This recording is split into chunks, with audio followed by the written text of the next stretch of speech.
text that to me, that would be great. Okay, thank you, hon. Yep. So that we want to make sure that she can be heard. I remember I told you that was an issue. Okay. Thank you.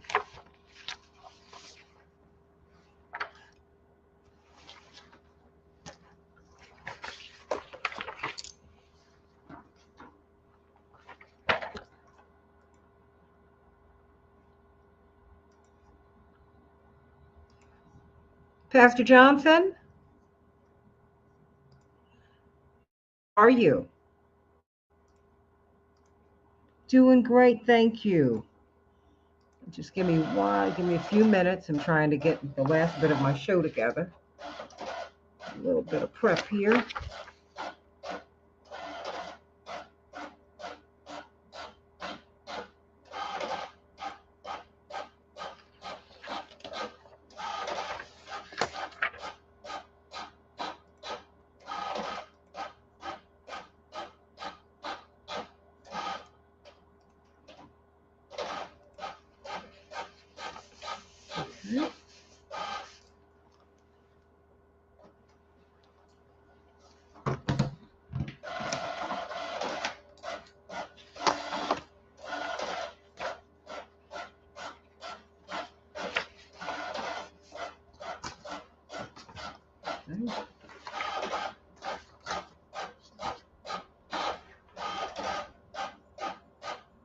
Okay. Are you up, Henry?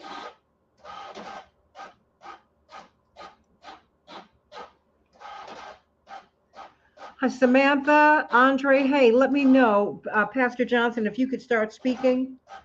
Let me know if they can. I need to know if they can hear you.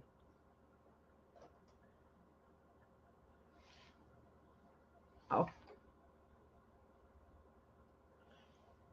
absolutely.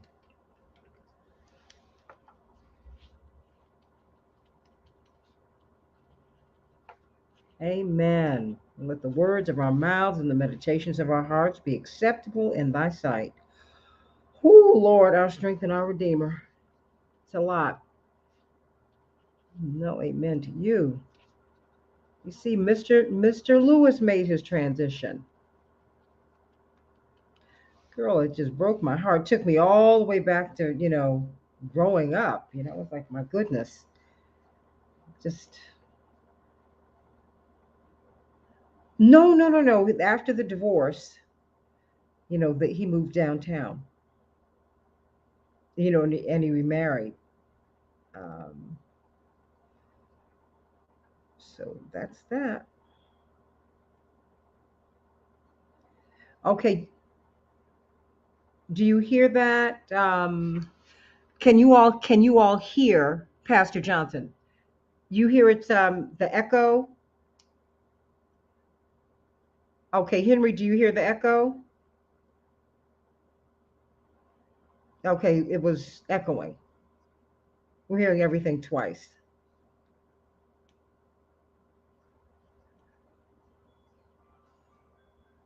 Yep, you fixed it. Okay, now can you hear Pastor Johnson?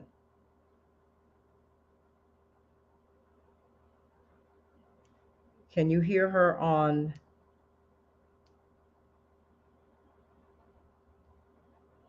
No, there's not a believe on. We need to know if you can hear her.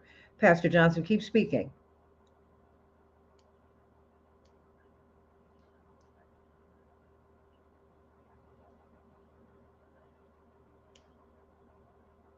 You're not hearing her?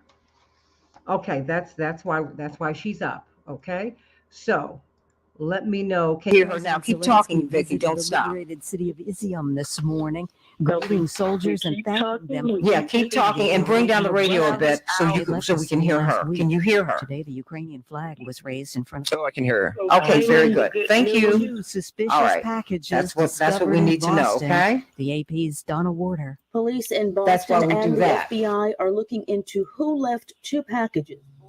near the cool. All right. Eastern University. One package loaded on campus as it was being opened, causing minor injuries to a staff member's hands. Student Susanna Mays tells WCVB had it exploded earlier in the day, there would have been chaos. Okay. It's pretty late And at let night. me know that you our have. class is an exception. Most students are home for the day. There's not a lot of classes going on. Authorities say Let me know that you have was found near the city's Museum of Fine Arts. Dr. Knighton as soon as you can, okay? The reason I have you do that is so that I know whether I need to stretch or not, okay? Teachers strike. Yeah. Latest Okay, start so of the just new know school that. year. Residents of a city in China's And I'm just trying to let you region know have been just the under COVID thinking behind lockdown for more than everything. 40 days. So They that will have inform travel and yours, hunger okay? That makes sense. supplies of medicine. Okay, This is just AP understand it News. so I can hear that. All right? So let's just have a Now great story show. about an animal in a place that Sounds great. All right. the AP's How Ben much time do we Thomas have? has this story. A woman About 3 minutes. Okay, carrying a perfect. raccoon. Thank you. Maybe closer to 2.5, but yeah. No. Is it four? Is it 2.5 or is it Now health officials what? How many minutes do we have? contact with the animal.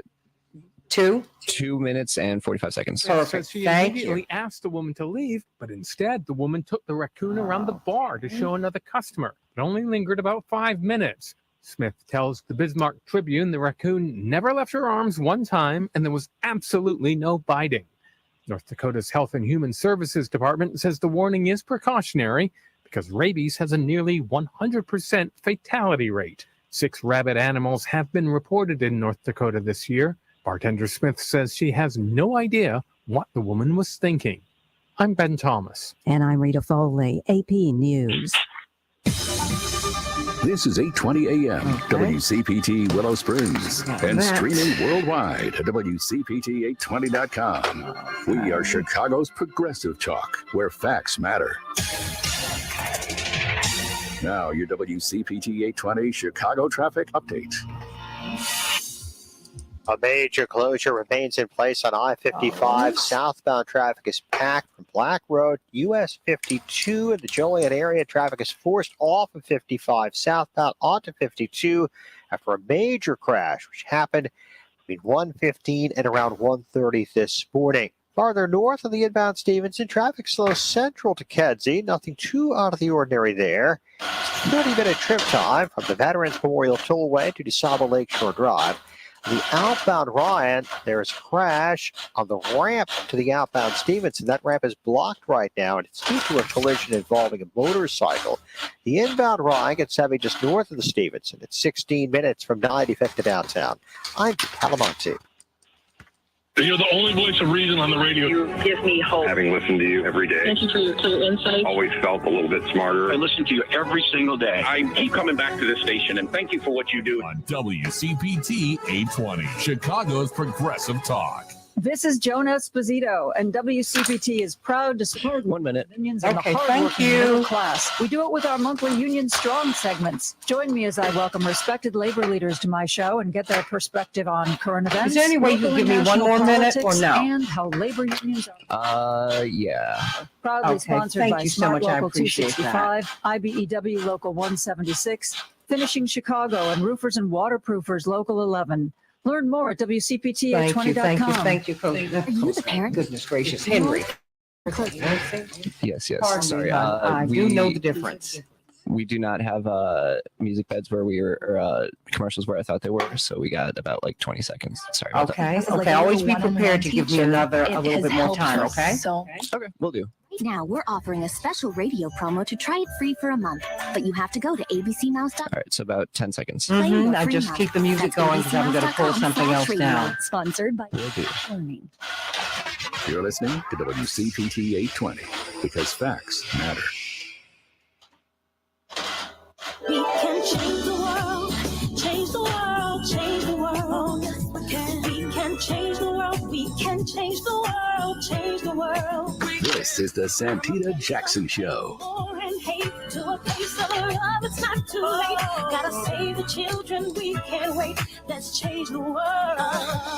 Hey, everybody. Welcome to the Santita Jackson Show. It's a joy to be with you today. On Wednesday, September 14th, 2022. I want you to call me at 763-9278, 7763-9278. Let's talk about Queen Elizabeth, who Was she? Who is she? What is the crown? Who is Prince Charles III? I mean, not who they are as people. Who are they institutionally? How many resources do they control around the world? I think we need to really dig into that as we're moving to her funeral, which is being reported. It is being reported that this will be the most watched television event in history. So what does that mean? What does that mean? Who is she? Who is she? We've got to talk about that and just the impact of the crown, because this story, as I've shared with you, is being reported very differently in the colonized countries and in the Commonwealth countries. 2.5 billion people that she oversees. Many people are saying that colonialism was rebranded as the Commonwealth. So let's talk about that today as everyone talks about the Queen. Everybody in Chicago, it's 74 degrees. That will be the high. Will be sunny. Minneapolis, St. Paul, 81 degrees, mostly sunny. And the Las Vegas Aces are one win away from holding that WNBA title. God bless them. 2-0. But anything can happen. It's a best of 5 series, everybody. Go Aces, go Sun. The Dow closed down 1,200 points, 1,207 points. Wow, what happened yesterday? People are afraid of a recession. The NASDAQ closed down 632 points.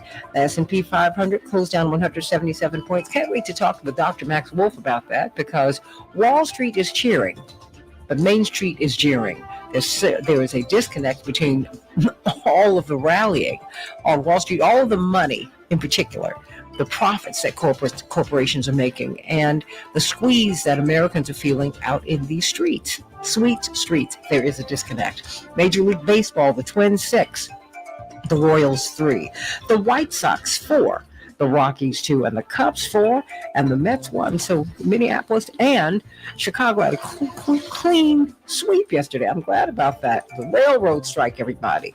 The economic damage it could cause is getting closer to reality.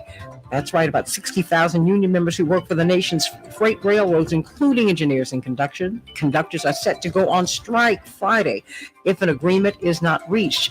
For his portion, the most popular elected official in the United States of America, and that is Senator Bernie Sanders.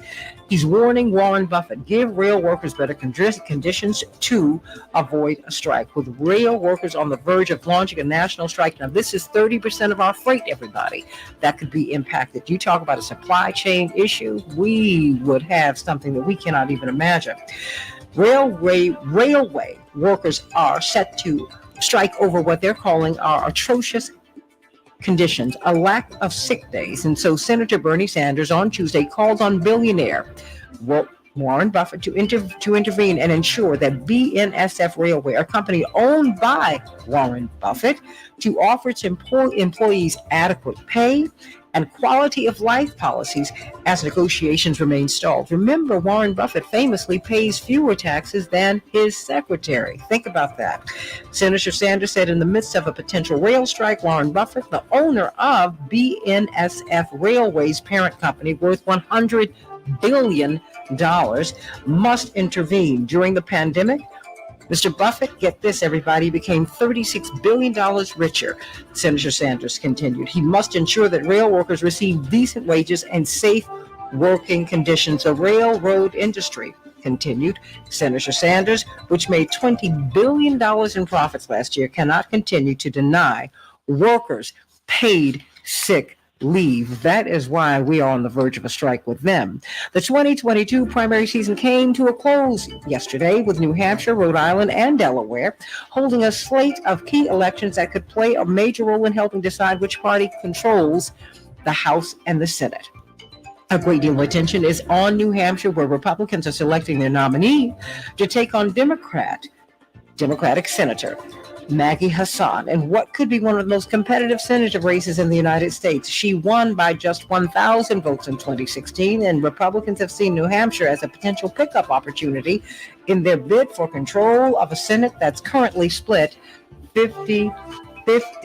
Food prices in the U.S. are far higher than they were a year ago, everybody, according to new data released by the Bureau of Labor.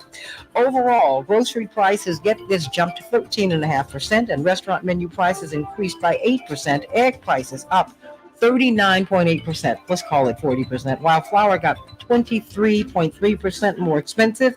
Milk rose 17%, and the price of bread jumped 16.2%. Meat, poultry, fruit, and vegetables also grew costlier.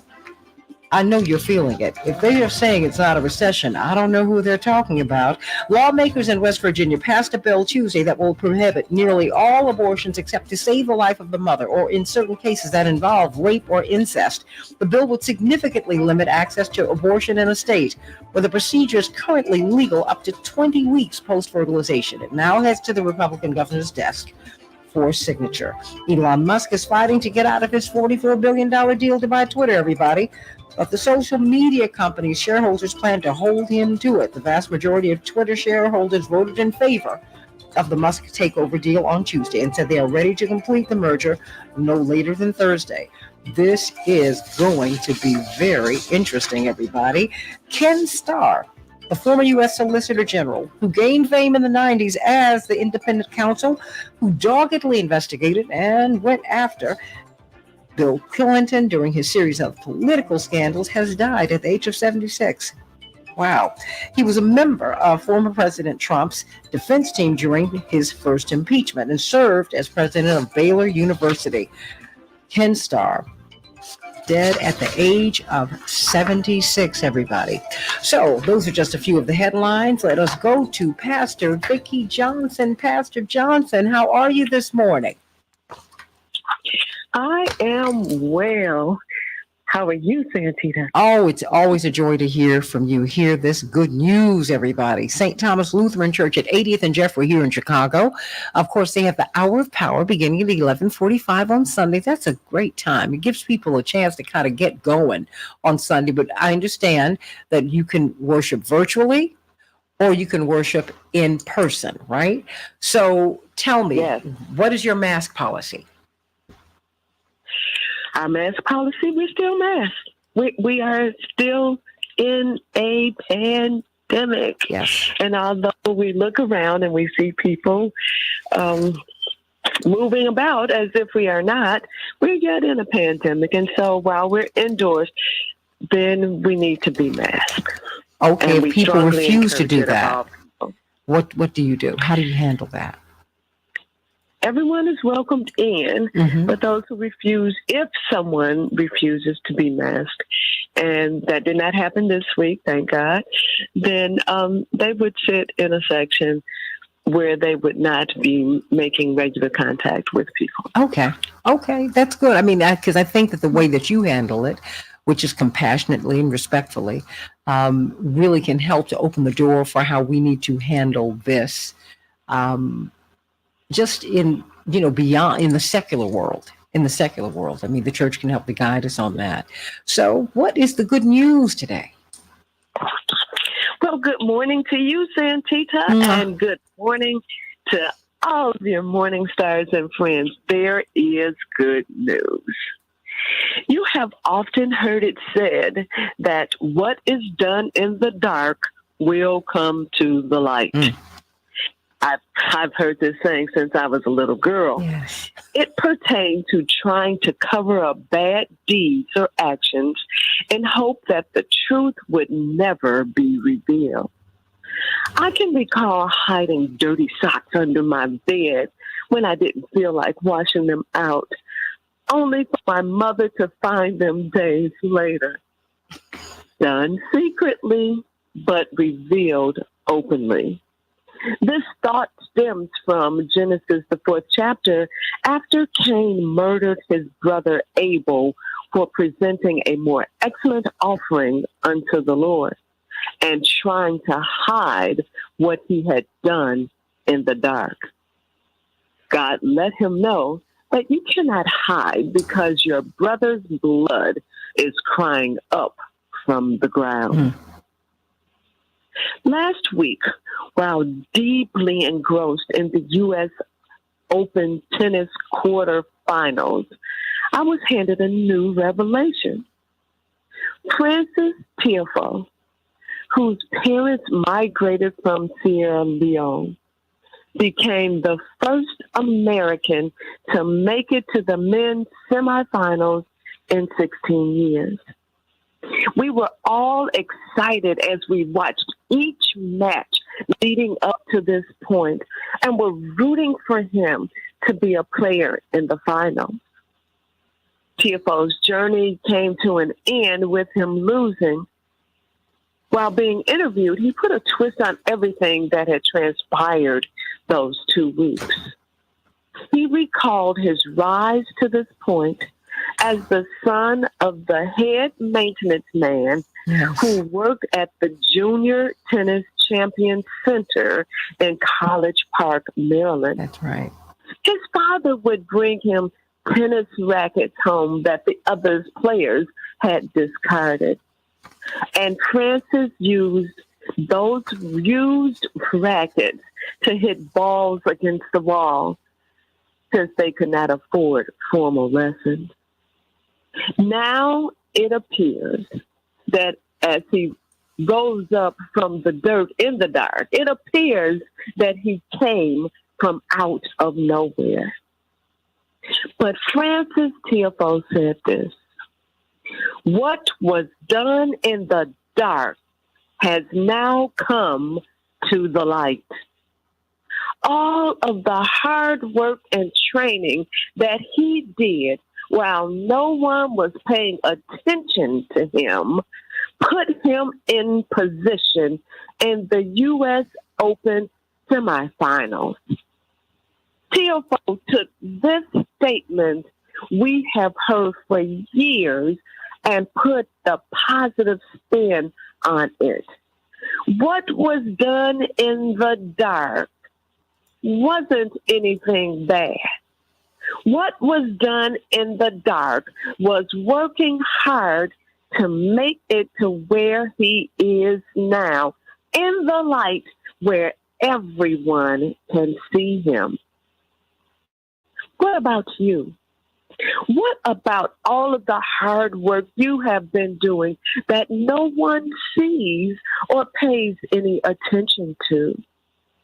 What about all of the good seeds you have sown into the lives of others?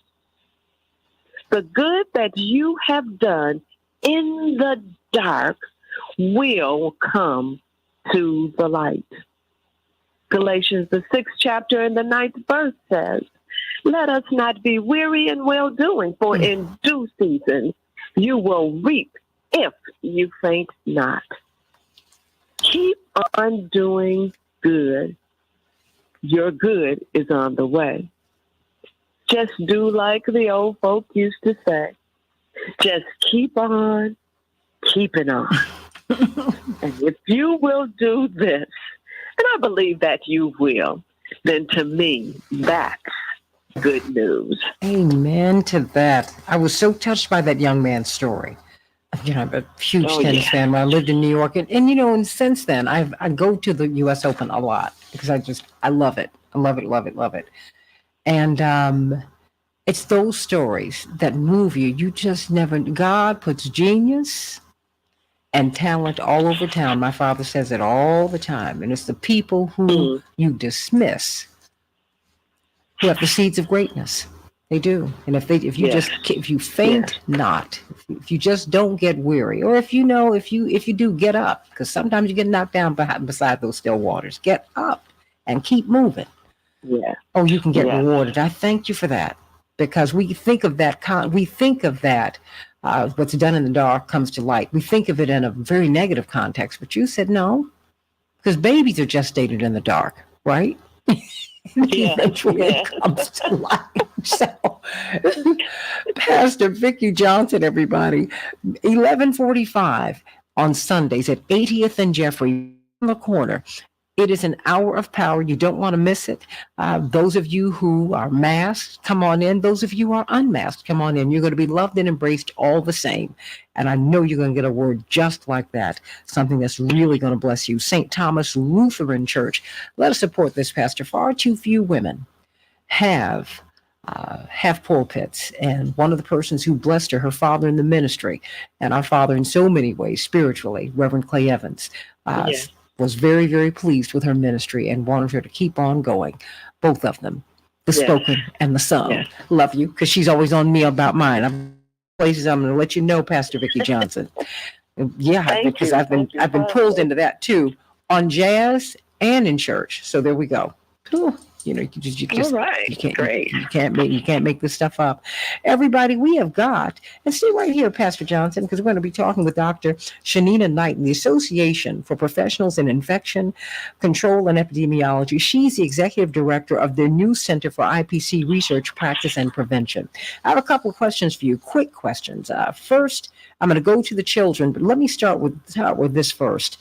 If you are not boosted, are you considered fully vaccinated, Dr. Knighton? And if not, what does that mean? If so, if so, good. But if not, what does that mean? So I was going to say, fully boosted still actually has the definition of the first vaccination series, where you either receive the first and second dose of the 2-dose series or the 1 dose of the 1-dose series, along with an additional dose of either 3 of those vaccine candidates that are here in the United States. That's what would be considered fully vaccinated and boosted. Now, with the additional series that are coming out, there are additional boosters coming out. And so I am sure we can anticipate that those definitions will change, that whereas once it was first meant to be vaccinated before, fully vaccinated by having those 3 shots or 2 shots, depending on if you got the single dose, you'll now be in a situation of where someone may say that you're not boosted, or like you're not up to date on your boosters. Okay, that's good for us to know. I came across this story, and you're a mother of 3 children. First of all, how is your great nephew?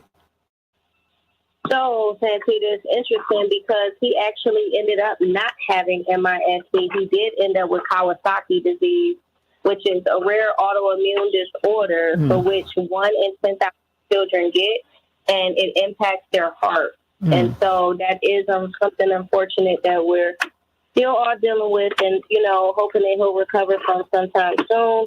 But naturally, if you can imagine, it's been a work in progress. No, well, let me ask you this. I mean, just given you're one of the preeminent nurse research scientists in the world, and so you are a tremendous advocate. Do you think that, we should all be so blessed as to have an advocate like you, someone who would come in and who's going to speak to the medical staff as a peer? What should parents be looking out for? Because, it is a practice of medicine. People have to look and look and look. If your child is not getting better, how do you press medical professionals to continue to dig until you find out what's going on? So for one, it's understanding that as a parent, so early on it's a little bit tricky. And I'm saying when your kid is very small, because the first time they get a cold, you don't know how your kid starts to react to a cold. You don't know what essentially those cold symptoms are looking like, because you're learning, how to be a parent at that time. And so loud breathing or noisy breathing is common amongst babies, but that can be very scary for someone that has never witnessed that for a baby that's congested, right? So then there's always recommendations of run showers and, get them in an environment where they can get, humidified air to be able to clear air. I'm just saying, like, there's so many things that you would be doing or someone would recommend. But then there's a point in time that as your small child starts to grow, you start to become comfortable with what their pattern of colds or symptoms look like. And sometimes if those symptoms look scarier or things don't seem to be right, and you're just overall concerned about your child, it is best to be safe than sorry. And so, and I always tell people that because I'm a firm believer that a mother's intuition does not lie. And we all know that when something is off with our kids, and I'm talking about that's even when they get older, you just know, right? And so sometimes you just know, and even when the medical professionals want to tell you something otherwise, you have to keep pressing the issue. You have to, ask like, okay, well, this hasn't been right on this person. Can you run this test? You have to know vital signs, right? Vital signs are very important. I always tell any parent, make sure that you have a thermometer in the home, have a blood pressure cuff in the home, and even too, for a small kid, having a pulse ox. A pulse ox, I get it. Sometimes they don't make them that small for babies because they'll typically have to use the Band-Aid one, and I don't think that the Band-Aid one may be available for commercial use. But I'm saying there are indicators that for which we know our kids may not necessarily be breathing or functioning at their norm. If you know that they've been throwing up for excessive days, at some point that's going to lead to dehydration. So there are common things that we will look for. And when we start to see that within a day or two, those things don't improve, sometimes you have to go in. And naturally, there's always that saying that, hey, if the kid is not breathing or something else is going on, call 911. But the goal is to not get them to that place. And so when things just seem off, you take them in. And that's essentially what I did. So for him, those first 2 days, just as I mentioned, Santita, he had what looked to be a stomach virus. His lymph nodes were swollen. They literally gave him an antibiotic and sent him home and said, oh, it might be an ear infection. But then after 2 days of him being on the antibiotics, given ibuprofen, his stomach was still messed up. He still couldn't keep food down. He was drinking a lot, but his lymph nodes were swollen, but nothing was resolving. And then the next thing I know, his lips and his eyes just started to get bloodshot red. And I said, oh, no. I said, if the ibuprofen is not breaking your fever, I said, if you are not able to, only able to drink, but you don't want to eat anything, you're laying around, you're not sleeping, I said, it's essentially time for me to take you in. And sure enough, the next day, he ended up being intubated or putting on a breathing tube. And essentially they said, had he not made it in when he did, then he would no longer be with us. So sometimes we just have to know when things are not getting better and when they are getting worse. And that's not waiting it out because of our work schedules. That's not waiting it out because we think, it's an inconvenience to our lives, or it's an inconvenience to that child, or we got to worry about insurance, or we have to worry about pay.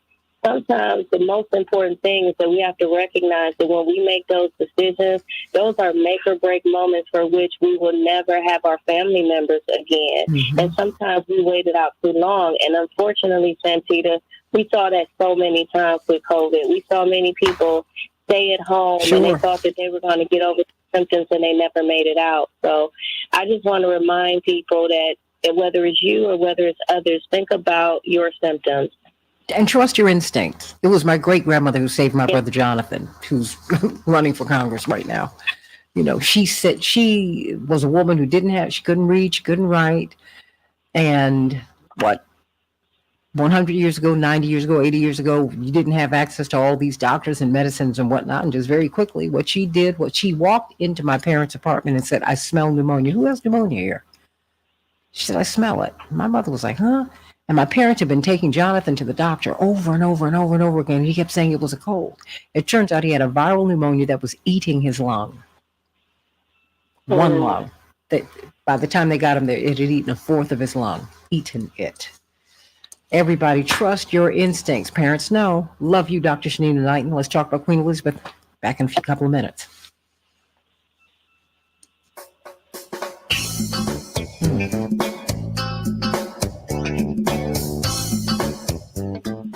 Dial in big, sending you much love, girls. We got to talk today. We must talk today. Dr. Knighton, I need to know what happened. Thank you for that. We're praying for him. WCPT 820, where facts matter. We are praying for him. For years, the special interests still there, got sweetie? whatever they wanted in Washington, and Americans paid the price. That all changes right now. I want to because ask you. Congress I think I just sent passed you. I the might have Inflation texted you Reduction Act, this article on respiratory illnesses and the surgeon in child hospitalizations. Could we talk about that tomorrow? Drugs like insulin will cost a fraction of what they do today. I thought about that in keeping with that, but something just told me to ask about nephew, which I wanted to do because everyone's very concerned about him. For 13 million And Americans. And third, this bill I wanted includes to the give you largest that. investment ever to take on climate change. Just, clean you know, energy because production will there's ramp more up. than COVID Dependence out for here. fossil fuels will come You way know, down, there's and new jobs will much be more. created. The entire bill And is so, paid for you know, by which is making what the you've been biggest saying. You're like, corporations and the we need to watch ultra-wealthy out for a pay lot their of fair things, and I want share, to thank you for saving that. Americans Thank money you for today, that. saving the planet But we're for praying future for him, and we're generations praying for tomorrow. all of you. Learn more at whitehouse.gov. Paid for by Praying House for all Majority of you. Forward. Chicago's You know I love you, Progressive girly. Talk, WCPT 820, where facts matter. Right after he goes to come on. Oh, wait a You're minute. listening to I'm going to see. WCPT 820. Here's Henry, the can you latest turn this Chicago down a little traffic bit, and weather huh? update. I-55 southbound traffic is heavy, but improving from. Sounding better? So I have Mr. Quinte? ready to go. For 6 hours due to a fantastic. major overnight crash and investigation. Okay. Inbound Stevenson. The Dr. delays Knighton, are you farther still north. there? They're heavy. Harlem to Kedzie is 48 minutes from the I Veterans want you Memorial to meet this gentleman, Neat Inbound Eden says Aquinte, roadwork delays a 2 brilliant Peterson. professor. It's 22 minutes Indeed, late to Montrose. there is no Kennedy, greater 28 minutes advocate, till I here would say, to not just for downtown. The Eisenhower. Africans in the diaspora, Heavier quickly at but 41 African minutes, Americans 390 really helping us downtown to Chicago. understand Ryan, each 24 other. minutes from 95 to He's downtown. been with Area tollways Trans-Africa. still He's been looking a pretty good professor right at now. There's Georgetown. some He's at fog and Professor even rain George in Washington northwest Indiana. University. I'm Brilliant, Jim brilliant, brilliant, brilliant. Here's the latest They Chicago call him weather the global update. agitator for Sunny Africa. skies here My for father today, since his high in left upper you, by the way. 70s. Winds out of the Nee, northeast around 5 to 10 miles per hour. Gusting he was to very, very impressed And that I for got tonight, you partly back. cloudy and He said overcast, he's coming 59. back. High Thursday, sunshine high of 83 degrees. Oh, Friday, please, partial please sunshine tell the Reverend around I send 86. a warm Saturday, big sunshine high hello. 88 degrees. Oh, well, From the I will Weatherology do that. I Weather love Center, that. I'm meteorologist Jennifer Do you Vuchitsky. have the book? Currently, it's And 59. I want to introduce you to Dr. Shanina Knighton. I'm so proud of this young lady. Cranberry She's products never worked for my me, little and I baby, was baby desperate sister, for almost like a little niece to me. I am so sorry. The what is coming off the air to develop effective is loud in my phone. Oh, hold on one moment. Can you bring that down? right after intimacy. Henry, Cora is can you helping bring over 100,000 the women radio stay station down? healthy. Yes, so sorry. Okay, I'll thank switch you. No, gears. no worries. No worries. You didn't know. I just had to tell you. Radio. That's UQO. And we got a minute, by the way. Okay, but bring it down just real quick. Finding great candidates to hire can be For a like, hot second. well, trying to find a needle. Dr. Knighton, are you still there? Not with ZipRecruiter. Its powerful technology actively finds and I invites. want you to meet Dr. Shanina Knighton. She is one of the few infection preventionists in the world. And this is just a brilliant young woman. Hi, sorry.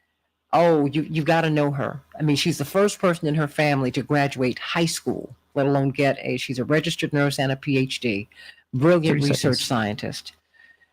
And she's helped us through this pandemic. I am impressed. Well, you need to be, and we need to get her throughout the diaspora because there's a lot that she can help us do. So I'm going to connect the two of you because more people need to know about her. I think there might be 16,000 infection preventionists in the world for 7, moving toward 8 billion people. Moving towards 7 billion people, soon to be 8. We're about to go.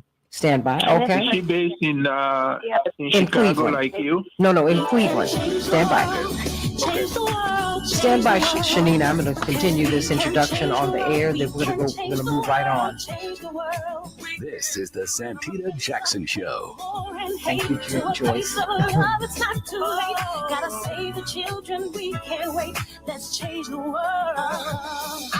Hey, everybody. Welcome back to the Santita Jackson Show. WCPT 820, the nation's largest progressive talk radio station. AM 950 Radio, the voice of progressive Minnesota. Sending everyone much love today. I want you to call me today. Everyone's talking about Queen Elizabeth, and we are too, but we're taking kind of a different view of it. I'd say a more holistic view.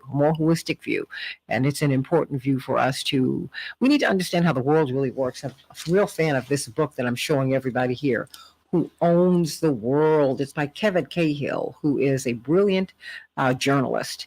And this is a surprising truth about every piece of land on the planet and who owns it. We're going to be talking with Mia Quinte about that. But one of the great joys of having this show, just very, very quickly, I'm about to bring up Chaparral Wells, but it's being able to connect people.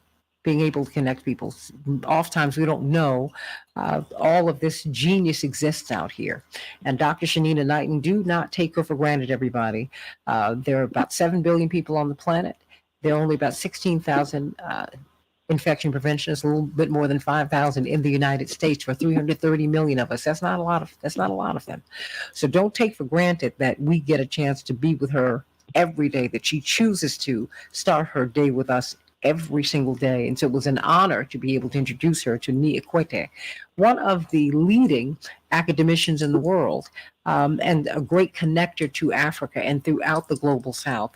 And so I want them to be connected so that you, Ni Ekwete, can introduce her to the rest of the world, and so that she can spread her genius everywhere. So that is, I feel like I've done a little something today, a little bit of the Lord's work. That's what Lloyd Blankfein said, the head of Goldman Sachs. So I don't know if I should be doing that. Yes. I don't know. That's he's not my example, but I certainly did. I heard him. Let me see. Henry, do we have Chaparral Wells up? Yes, we do. Oh, okay. Let me go to Chaparral Wells before we get to Ni Ekwete. And Chaparral, okay, I'm going to get my, and I want a few extra oxtails. And Andre is going to call you today because he wants to order his oxtails too. Everybody wants these oxtails. They are delicious. I do what my mother does with the rest of her meat. You suck the bone. It's wonderful. I do. Yes, Santita, good morning.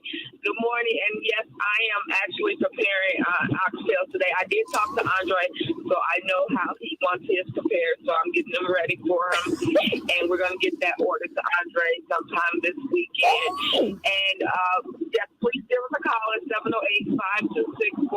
708-526-4546. 708-526-4546. We are not only doing the catering, but we're doing your complete setup, which is your table decor, as well as also your balloon arches, your custom tree tables, and whatever it is that you need to make your party a success. Don't hesitate to give us a call, 708-526-4546. We look forward to serving you, Santita. 708-526-4546. Andre called me himself. He said, can I get these oxtails? And I'm going to have Andre on the show because he's concerned about the lead Christ has and the lead in our water. And in fact, there's a program that Mayor Lightfoot has to help us with that. We're going to be talking about that. And thank you so much, Andre. And thank you, Chaparral, everyone. Celebrations by us, 708-526-4546. Oh, Ni Ekwete.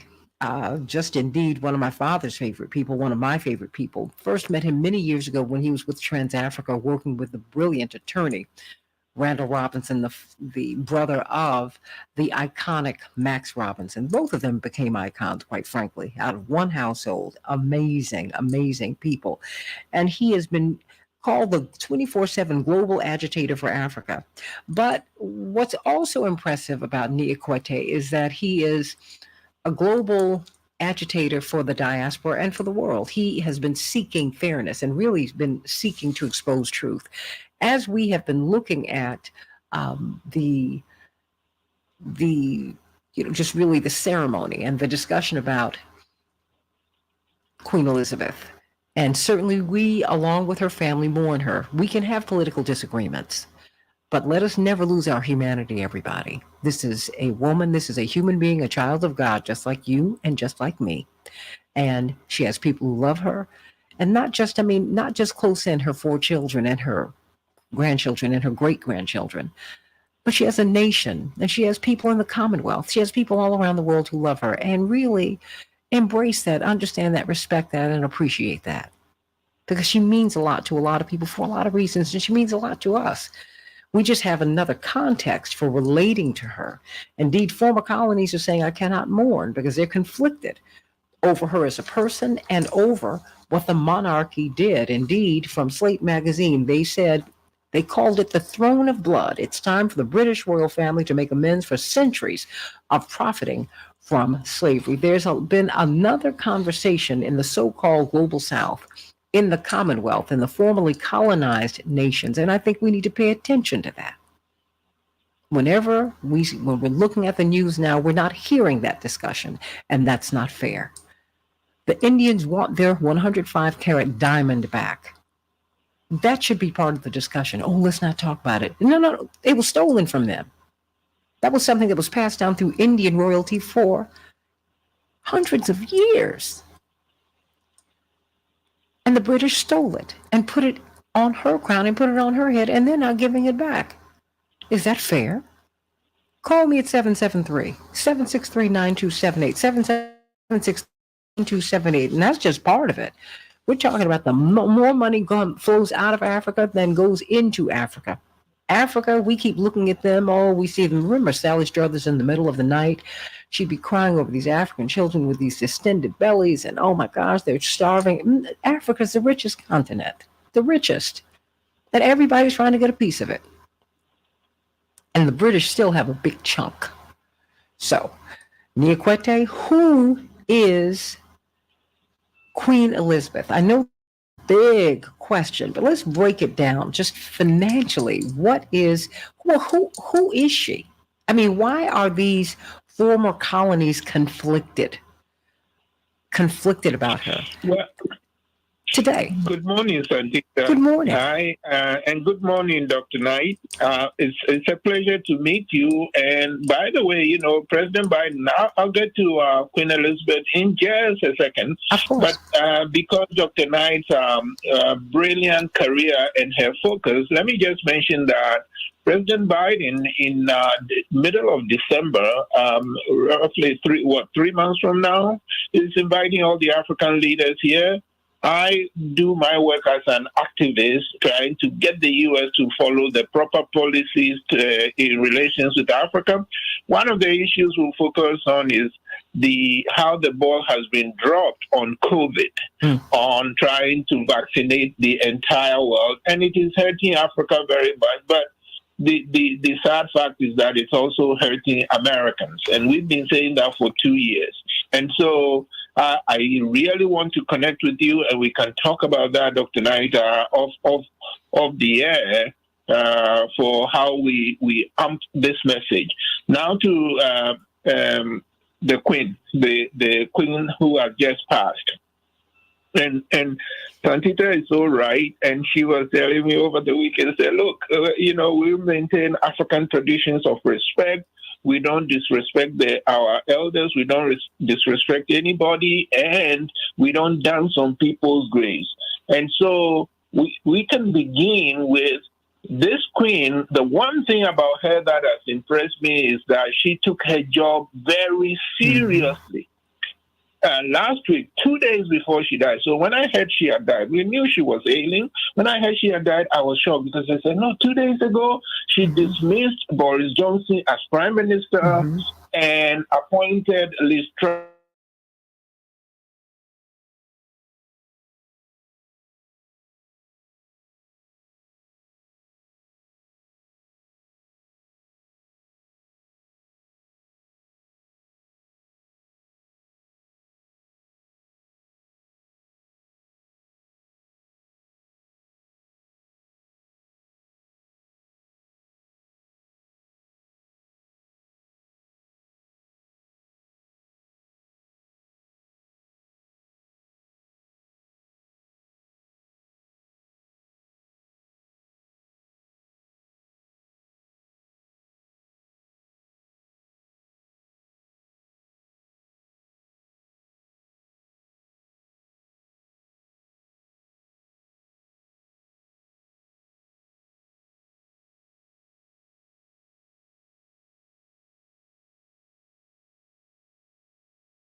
Very quickly an African proverb. An African proverb says, the axe does not remember, but the tree limb does not forget. When you take an axe and you chop off the limb of a tree, you can wash the axe, oil it, hang it, and it looks innocent. The tree limb bleeds forever. So we in this global south, those of us who were conquered by the British, I'm so glad the quote you mentioned from the story that has been published about centuries that the British went around the world, brutalizing countries. I was born in what was then the Gold Coast, which became Ghana, because we have a lot of gold there. Some of the gold that you see on royalty and their carriages, I'd like to think much of it comes from South Africa, because South Africa has more gold than Ghana. But right after South Africa, there is Ghana. And our gold has been plundered, and we are not as developed as we should be. So collectively, we are the limb of the tree. We are still bleeding from what they have been doing to Africa for 5 centuries. And that story needs to be told. As you and I have gone over and over and over, I absolutely am fascinated and inspired by African Americans. It began with scooping Africans out of the continent and taking them to the Americas, where they built this country. So I've been just talking Santita's ears, how amazing African Americans are, how much they Africa, how much still they continue to do for Africa. But to just tie the knot on who the queen is, she is the present monarch. Of course, her son has now become the new king. This is a line of kings in the British Isles going back 1,000 years. They have been waging war among themselves and in Europe for 1,000 years to see whoever wins, whoever kills the most, then takes over the throne. But 500 years ago, the best on the world, thanks to Christopher Columbus, who showed them that the world is round. When you keep sailing, you won't fall off. They want to get to China. Because of the wars they waged in the Middle East against the Muslims, they couldn't go through the Middle East anymore. So they had to find another way. Christopher Columbus was advised, no, you'll fall off the face of the earth. He said no, but he kept sailing. No idea that there were other lands on the other side of the Atlantic. He got lost in Haiti, and then said, oh, I've discovered I've discovered new lands. But immediately it was to abuse the natives and the indigenous people. You know, as the attorney you paired me with the other time said, they sucker punch the natives who were very kind to them. This is what they do, and then brought over Africans here to build for them to make wealth. And so this is the system that she has inherited. She became queen in 1952 when her father died at 56. Now, here's a quick important point. He was physically in Kenya. She was physically present in Kenya in 1952 when word got to her that her father had died, so immediately she was queen. This was in 1952 at the very time that the British were brutalizing and killing and torturing, doing things to women and men, children and adults who were saying, listen, we don't want you governing us. We don't want you taking our wealth. We don't want you taking our land. We don't want you destroying our culture. Please go back to Europe. And as they always do, if you say that, we're going to abuse you. There are still women living in Kenya now, grandmothers, great-grandmothers, who will tell you all the things that were done to them, how their husbands disappeared. And I'm saying this queen was there in Kenya, the colony then. And then she flew back to London to be coronated the queen. We have been told since she died, among the many things that those who revere her see is they said, oh, you know, she was very smart. She would read all the government papers every day. A full box would be sent to her. And then every week, the prime minister will go over and they'll have a chat and she will advise the prime minister. She's been advising 15 of them, starting with Winston Churchill. So she's well informed. Well, if she's so well informed, did she know that? And she's the commander as the monarch, she's the commander of the British Army.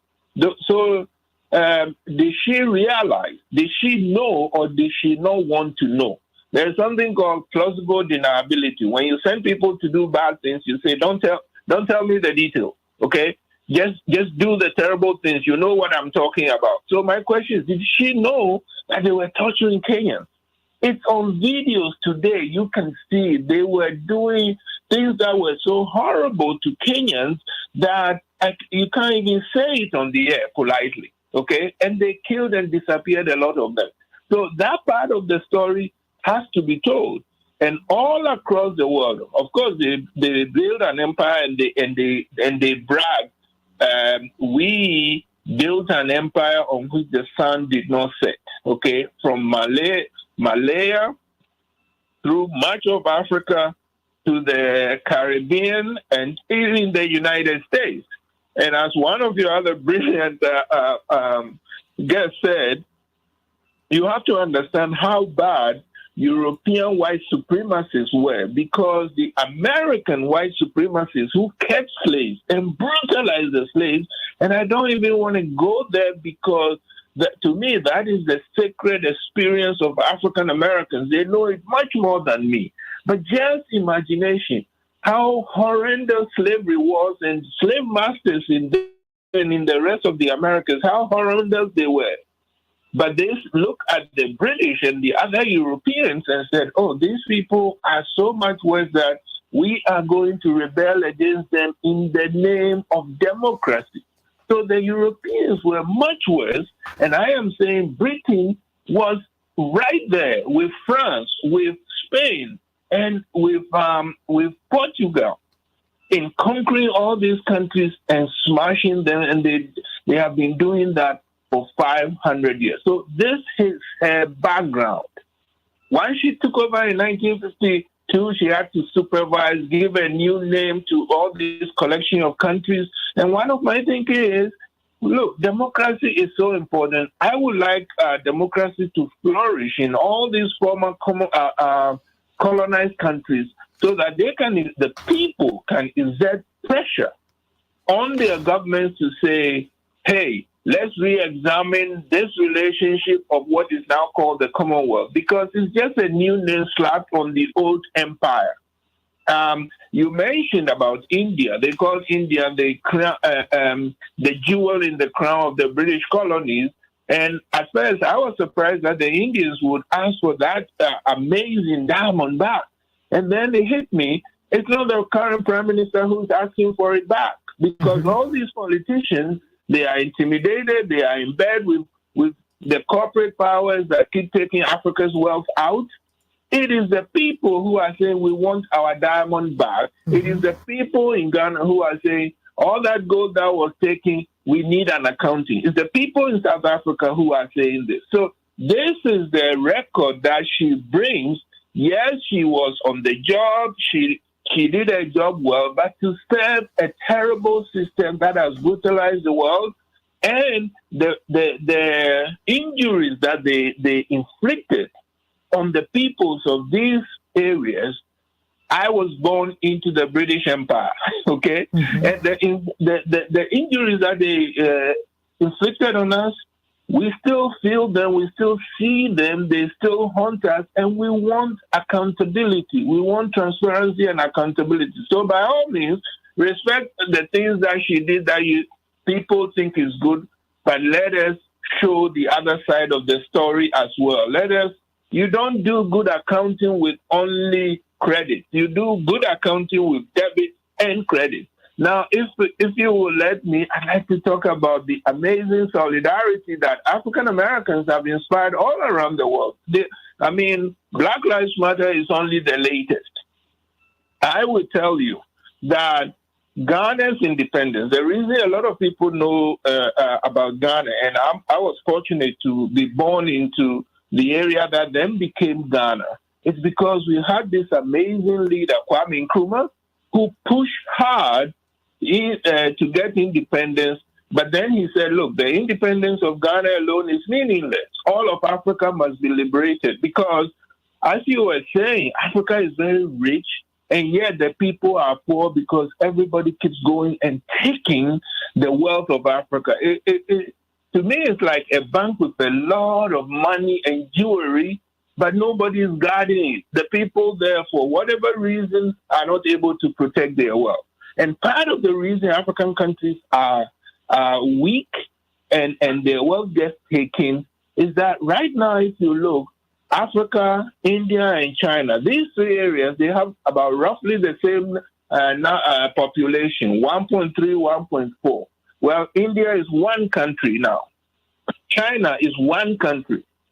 Africa is 55 countries because the Europeans carved it out that way. After 300 years of slavery, they returned and recolonized Africa and chop it into little pieces with different official languages so that we will not be united. So the brilliance of people like Kwame Nkrumah and Julius Nyerere and others was we'll get our independence and we unite. And so that project is going on. But my point is, Julius Nyerere, who was an inspiring leader of Tanzania, he was good friends with Kwame Nkrumah, and he will tell you, listen, we all wanted independence. Kwame Nkrumah deserves a lot of credit for leading the independence movement, but he wasn't the only one who wanted it. But he said, look, we all wanted it. We thought this is a long process. We'll do it carefully. And his distinction, Nkrumah's distinction was, he said, no, we want it yesterday. We have to do it quickly and fast. And Julius Nyerere said, and I understand why, because Julius Nyerere, I was trained in Edinburgh. When I left Tanzania to go get more education outside, I went to Scotland. When Kwame Nkrumah left the Gold Coast to get more education, he went to the United States. He was heavily influenced by the African Americans, the Black Americans, and so they radicalized him. He was effective. He was in a hurry. He wanted independence yesterday. And Julius Nyerere said, thank God that Kwame Nkrumah went to America and was inspired by the African Americans. That is only one of the things that impresses me about all the things that African Americans have done for Africa and are still doing. Now, of course, sometimes, every now and then, something will happen in Africa that actually also thanks African Americans. And I will tell you, Dr. King was in Ghana, was in Accra in March 1957 when Ghana became independent. He came back and preached and said it was so inspiring to see Africans taking back their country from the British. That has energized me. So I am so glad that happened. Also, once Ghana became independent, other African countries became independent. Mm-hmm. They appointed, their ministers to come here. They joined the United Nations. And one of the things that is less known is that one of Nkrumah's ministers had to travel between New York and Washington. He was in Delaware, and Howard Johnson refused to let them even drink orange juice because of racism. Of course, they complained. President Eisenhower was so embarrassed. He had him to breakfast. He apologized. He put pressure on Howard Johnson. And so that Howard Johnson restaurant said, okay, anybody who comes in here, regardless of color, we have to serve them. When they were sending ambassadors to Washington, there were all kinds of problems with housing that they will buy. Hold that thought. Hold that thought, because I got to go to this hard break. But people are saying there is so much information that's being given. That's why we want to give you a whole view, because this is the story too. This is why billions of people around the world feel conflicted about this story. We need to pay attention to that. It's a world wide web, everybody. A lot of people, we have a lot of people listen to this show from all over the world. Call us at 773-763-9278. Back with more of the Santita Jackson Show in just a minute. Love you, Daryl.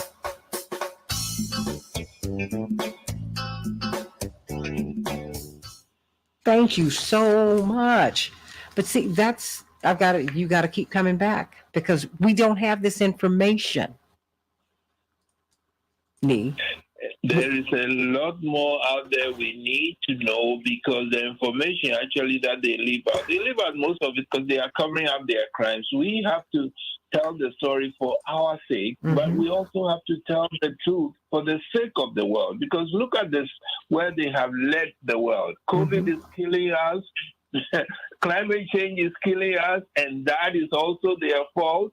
We might get into the brink of nuclear war because of what's happening in Ukraine, and then war in general. I mean, the British Empire was built on war.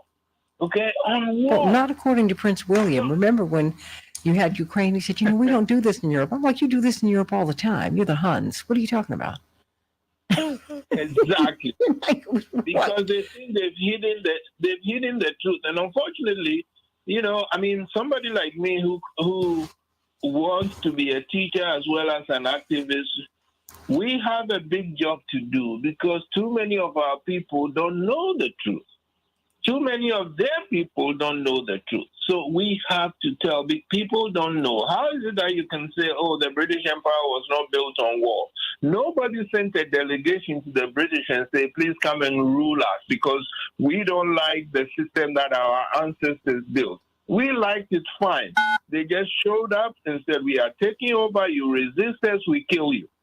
Well, no, I want you to hold on one moment because just stay right there. Well, no, there are so many stories that we're not hearing. Effie and Fania and so many people are reaching out this morning. They just want to hear what you have to say. You want to hear this discussion. Everybody, please do us all a favor and share this show. Do you want me to do this on like a Let's Talk About It with Santita? Maybe do a few of these. What do you think?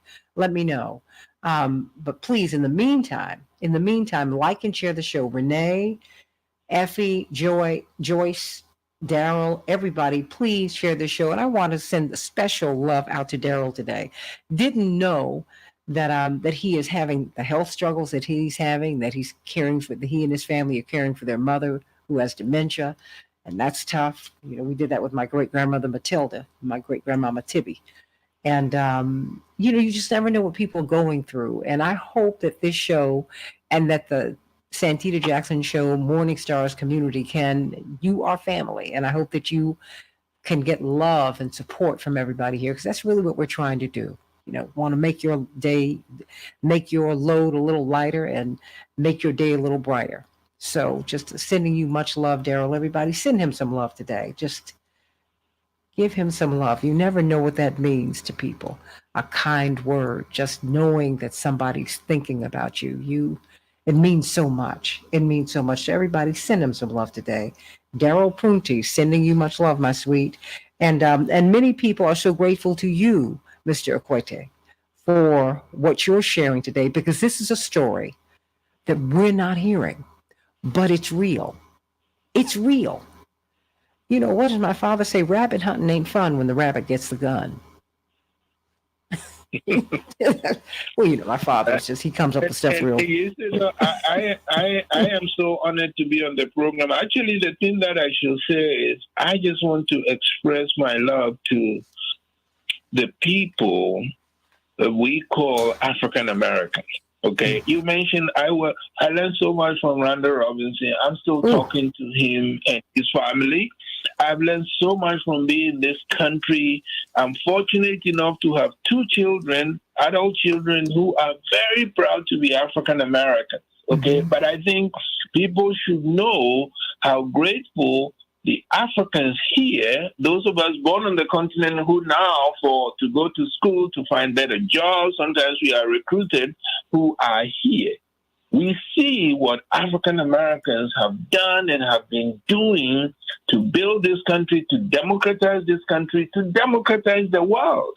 Because Black Lives Matter with George Floyd, it took hold in Europe, okay? And so you are still doing this, and we are so grateful. I am trying to get my fellow African immigrants here to say, listen, I'm not a historian, but I'm a teacher. I can read books and I can construct courses. We're gonna do short courses to African American history, so you know what these amazing Africans who were brought here under unbelievably horrendous conditions and kept under those conditions. Slavery was supposed to destroy them. They destroyed slavery. Say that one more time. What happened? slavery was designed to destroy the Africans brought into this hemisphere. They turned around while still in chains. They destroyed slavery. Stay right there. We're about Hi, to come Santita. up. I got everyone ready to go, and we have about a minute for the Okay, commercial. who do we have? We have CK Attorney Hoffler. We have Attorney Sanat. We have Attorney Patillo. Attorney Owu. What was that? We have Attorney Owu. I just sent you a new run sheet. Excuse me. So there's one more person you need to get. Okay, I'll get them as soon as we're once we're live Absolutely. and doing And stuff. of course, remember to take the live read. Okay, I'm going to go into that. All right, everybody, stand by. I'm bringing you into, of course. Hey, CK. Okay, make sure. Okay, great, everybody. Take yourselves off mute, okay? Thank you so much. Whew. All right, 15. Morning, Santita. Hey, sweetie. Look on your. I sent you a text. Just now? Yeah. Just take a look at it. Okay. Because I wasn't able to speak with you last night, so I had to comprise the panel. So just take a look at that. Okay. Yeah, I thought this morning. Okay, no, I just added Attorney Owu. Change the world. We can change the world. We can change the world. Change the world. This is the Santita Jackson Show. War and hate to a place of love. It's not too late. Gotta save the children. We can't wait. Let's change the world. Hey, everybody. Welcome to the Santita Jackson Show, coming to you from WCPT 820, the nation's largest progressive talk radio station, and AM 950 Radio, the voice of progressive Minnesota. Call me at 773-763-9278, 773-763-9278, as we get this master class in really world history from Ni Akwete. He is a professor at George Washington University, came out of Trans-Africa. We've been working with him for years, and we've been guided by this global agitator, 24/7, he says, for Africa, but he does it for the African diaspora and for all people who live under the boot of oppression. Whatever your background, if you tell the truth, it changes everything. I mean, it helps you to understand the struggle, and you have Northern Ireland and you have the Republic of Ireland. Colonialism impacts everybody. Doesn't just impact, it impacts people of color, it impacts people who are under the boot all over the world. And if you go to the Republic of Ireland today, they will sound like Dr. King, Kwame Ture, Nkrumah, Angela Davis, Nikki Giovanni, Reverend Jesse Jackson, all of these great leaders, Malcolm X, Marcus Garvey, all the great people of our struggle. You will hear them. And you will see murals with all of the great leaders of our struggle when you go to the Republic of Ireland, because they identify with us. They identify with being under the boot of oppression. And so that is why we are talking about Queen Elizabeth as we join the world in mourning her passing. Yes, we do. We're not going to lose our humanity, even in political disagreement. We're not going to do that. This is a woman. This is a human being. This is a child of God. This is a mother, a grandmother, a wife. She's joined her husband now, great-grandmother, mother of a nation, the mother of a lot of nations. A lot of people love her, and they feel a void in their lives today. Sympathize and empathize with that. That having been said, also sympathize and empathize with the people who lived under the root of oppression of British colonialism, because it has been cruel, it has been wicked, and we're going to talk about that today. Also, because that fills out the picture. In Chicago, we're going to have a high of 74 degrees today, sunny. Minneapolis, St. Paul, 81 degrees, mostly sunny. The Las Vegas Aces are one win away from holding that WNBA title. They lead the Suns in their series 2-0, everybody. We're going to see if they're going to be able to pull it out, everybody. The Dow tumbled. Wow, yesterday, 1,207 points. The NASDAQ closed down 632 points, excuse me. The S&P 500 closed down 177 points. Oof. Ouch. Can anyone say recession? Major League Baseball, clean sweep for the Minneapolis, St. Paul, and Chicago yesterday. The Twins 6, the Royals 3, the White Sox 4, the Rockies 2, the Cubs 4, and the Mets 1. Yay. That makes me feel good, everybody. A railroad strike 30% of our national freight is transported by our railways, everybody. It could cause tremendous economic damage. We are one step closer to seeing our national railway system go on strike. About 60,000 union members who work for the nation's freight railroads, including engineers and conductors, are set to go on strike Friday if an agreement isn't reached on new contracts. Indeed, Senator Bernie Sanders, is saying to Warren Buffett, give rail workers better conditions. With rail workers on the verge of launching a national strike over atrocious working conditions, they're not even getting paid leave, everybody. Lack of sick days. Senator Sanders called on billionaire Warren Buffett, everybody, to intervene and ensure that his own BNSF Railway, a company owned by Warren Buffett, offers its employees adequate pay and quality of life policies as negotiations remain stalled. Senator Sanders said, and I quote, in the midst of a potential rail strike, Warren Buffett, the owner of BNSF Railway's parent company worth $100 billion, must intervene. During the pandemic, Mr. Buffett became $36 billion richer. He must ensure that rail workers receive decent wages and safe working conditions. The railroad industry, which made $20 billion in profits last year, cannot continue to deny workers something as simple as paid sick leave, everybody. That's right. But in the meantime, Buffett has previously dismissed Sanders' request to step in on the side of workers in contract disputes involving the billionaire investors' companies. Remember, Warren Buffett was the one who told us that he pays fewer taxes than his own secretary. Think about that, everybody. We'll be talking about that railroad strike. Hope it doesn't happen, but we first hope that they are able to get what they need. Paid sick leave? Seriously, everybody? The 2022 primary season finally came to a close yesterday, with New Hampshire, Rhode Island, and Delaware holding a slate of key elections that could play a major role in helping to shape which party controls Congress, both houses. A great deal of attention is on New Hampshire, where Republicans are selecting their nominee to take on Democratic Senator Maggie Hassan in what could be one of the most competitive Senate races. She won by just 1,000 votes in 2016. Food prices in the United States are far higher than they were a year ago, according to new data released by the Bureau of Labor Statistics. Overall grocery prices are up 13.5%. Restaurant menu prices up by 8%. Egg prices, get this, are up by 39.8%. Just make it 40%. White flour, 23.3%. Milk rose 17%, and the price of bread jumped 16.2%, everybody. Meat, poultry, fruit, vegetables also grew costlier. This is a whole lot. We need to talk about this, everybody. We need to talk about it. And with respect to abortion, you heard Senator Lindsey Graham introduce a bill Tuesday that would ban abortions after 15 weeks of pregnancy. Well, lawmakers in West Virginia passed a bill Tuesday that will prohibit nearly all abortions except to save the life of the mother, or in certain cases that involve rape or incest. The bill would significantly limit access to abortion in a state where the procedure is currently legal up to 20 weeks post-fertilization, everybody. And those are some of the headlines. But in the meantime, we want you to get to financial freedom. You know, we've been talking about that with Team Hochberg. I promise you we're going to have them on, because there is a banking program where you don't have to pay mortgage closing costs. You don't have to have a down payment. And they're looking at Black and Hispanics to help them to become homeowners. We're going to be talking to David Hochberg about this. But in the meantime, you can reach out to David Hochberg and his team today.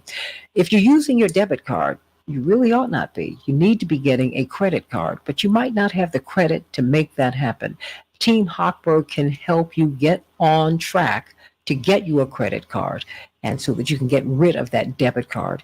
If you have high credit card debt, if you have high debt, if you're coming out of bankruptcy, if you need to go into bankruptcy, if you want to purchase a new home, if you think that your credit is not good enough to purchase a new home, if you want to refinance the home that you've got, if you want to talk about reverse mortgages, if you need a loan, call Team Hochberg. Team Tom and Sonia. 2 kids, 17 credit cards, $100,000 worth of debt. They did that, and guess what? They were able to get out from under as they reached out to Team Hochberg, and they told them everything in this first free call that you have.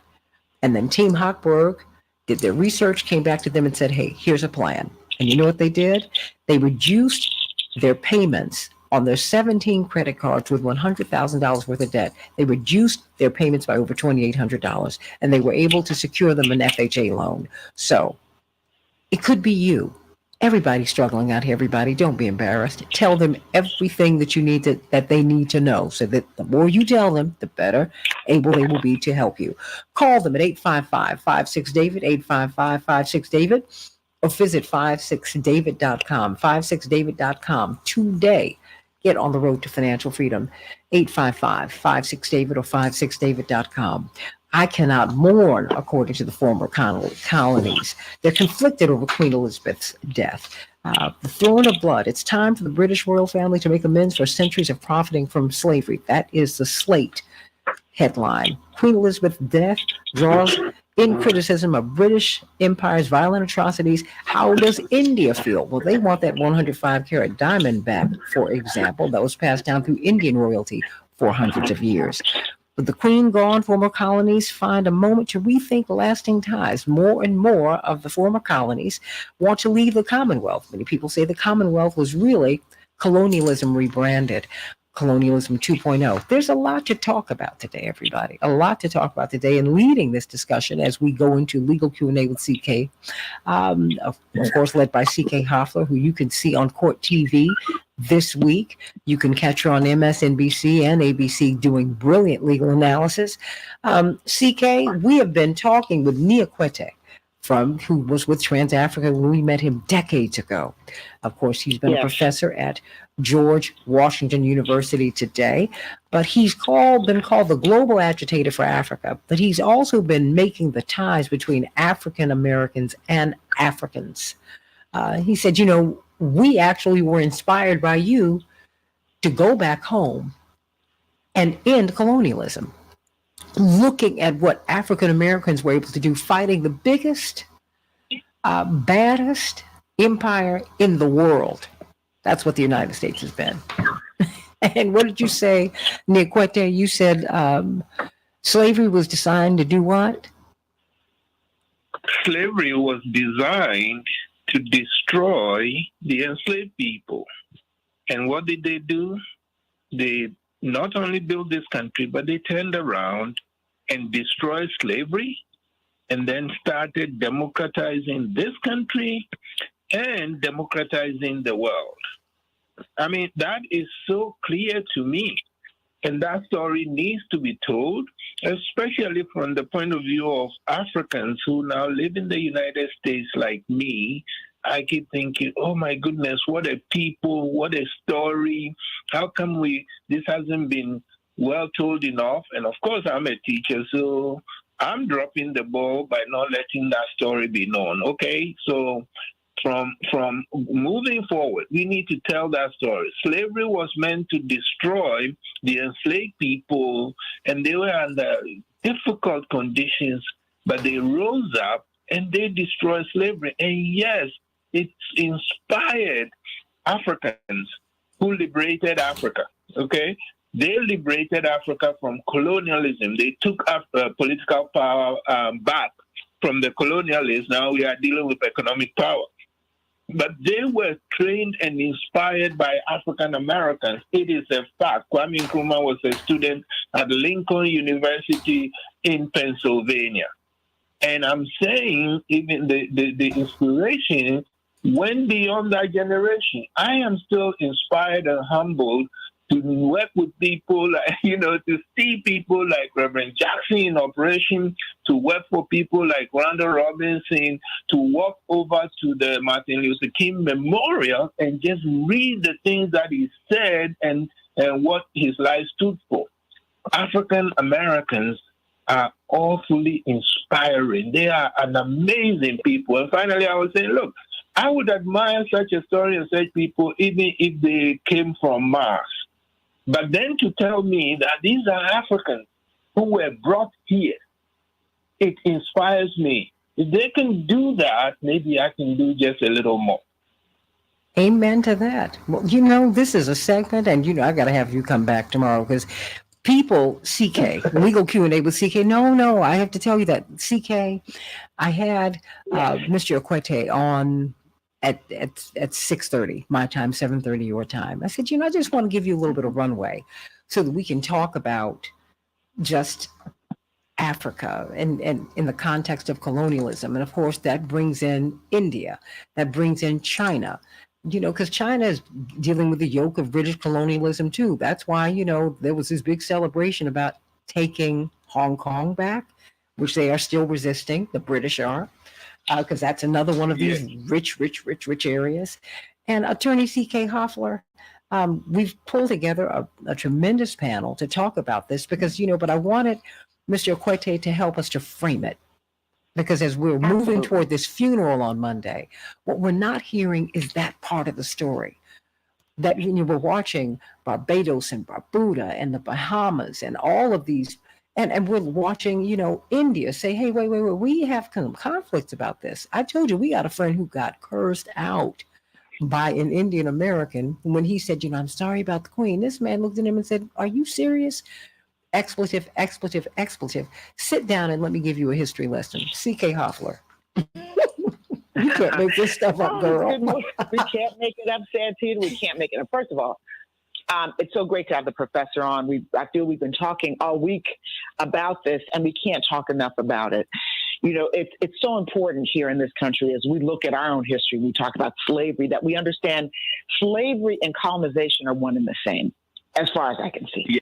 They're one and the same. It's the wretched of the earth, as François Fanon used to call it, the damned people, the damnés de la terre lative, where we have basically a people that were oppressed, were enslaved. And the United Kingdom, England, was one of the greatest oppressors and colonial masters of all time. This is not new history. That's old history. But what has happened with the death of Queen Elizabeth, and again, I want to distinguish between people should mourn the death of a monarch who is the longest serving monarch on the planet. So I'm not taking away from that. I'm not saying at all that people should not mourn her death. Absolutely. We mourn the death of many, many people, and we should mourn her death. And for those who feel that way, they don't need to feel any kind of way. But we have to look at history in the context of what Great Britain meant, what her reign meant in the context of colonialism, and what are the remnants, what do we see today now that her reign is over and her son has stepped in? Where are these Commonwealth countries? Santita, as you know, I went to high school in a Commonwealth country in Canada, in Toronto, and I was talking about the irony of every day hailing the Queen and praying to God that she would remain victorious over us and reign over us forever and ever and ever. And just the irony of that. But that is the reality when you're in a Commonwealth country. Every day in school, we had to say the British national anthem, which those words inspired her reigning over us forever and ever and ever. The history of colonization is about the worst in the world. It's about oppression. It's about death. It's about violence. It's about murder. It's about taking. It's about stealing. We know this. It's not new. But now what we're seeing are countries who were victims of that saying to the British Empire, we want change, standing in solidarity. It's no longer with the death of Queen Elizabeth. We want a form of reparations. We want economic parity. We want a change in the way that we have governed and our geopolitical position with the United Kingdom. And so when they're talking about mourning Queen Elizabeth, there's a hostility and freedom of mind, if you will, that's emerged as well, and saying, well, wait a minute, we can mourn the passing of this leader, but we also have to call it how we see it, which is to say we want the vestiges of colonialism gone. We don't want the transformation of colonialism to Commonwealth status. We want the vestiges gone. And that's where we are. From a legal standpoint, the way that I look at it, Santita, finally, and assembling this magnificent panel, I look at what can be done in the international tribunals to help assist these countries that are Commonwealth countries in trying to attain the economic parity that they are seeking, because that's what it is, and the reparations. What can be done? Can we use other examples? We know that, for instance, when it came to reparations, probably some of the most successful examples of reparations taking place or as it relates to the Holocaust. Germany having to pay reparations to those Jewish families and return some of the jewels, some of the artifacts that the Reich, Hitler, and his crew stole from these Jewish families when they murdered and massacred Jewish people throughout actually the world. So we know that there is a template for reparations. Also, there have been reparations paid in South Africa because of the apartheid regime. It's not a new concept globally, internationally. The difference here is you've got one sovereign nation, that would be the United Kingdom, and many, many countries, over 70 countries, that are positioned potentially in an adverse way against United Kingdom, now demanding change. That's where we are today. And that's just a prism through which we should look and analyze this issue. So it's not just about the mourning of a leader who reigned over for the longest standing monarch in the world, who had the longest reign. It's not just that. It's what is happening geopolitically and what will happen to the Commonwealth countries as they rise collectively, some of them, and say, we are demanding change. And this is business, everybody. This is business. Business. More money flows out of Africa than flows into Africa. Niakwete, I've got 1 minute, and we're going to hear from Attorney Robert Patillo. We're going to hear from Attorney Anastasia Sanat. She's, of course, the president of the Haitian American Lawyers Association of Illinois, because this is a global issue. Okay, that's French. I get it. It's the same thing. Same entity. European powers going to these places, CK, and just taking their wealth. I got 1 minute for you, CK. Okay, we're also going to hear from Attorney Lateef Adwala Owu, who's originally from Nigeria, raised in Cameroon, who is an immigration lawyer, commercial litigator in Atlanta, who also has a very, very unique perspective on this, because we need to hear all sides of this issue. Absolutely. And I know we've got to go to break now, Santita, but this is where we are now in the world. And as we evolve, we've got to evolve in real time, because young folks are looking at this and saying, we don't want business as usual. Well, we want change. And you know how Reverend Jackson puts it. He puts it down where the goats can get it. He said, look, rabbit hunting ain't fun when the rabbit gets the gun. Now, I do not espouse violence at all. But what I'm saying is, what we're seeing in corporate media today is Niakwete. It's not our history. It's not the real history.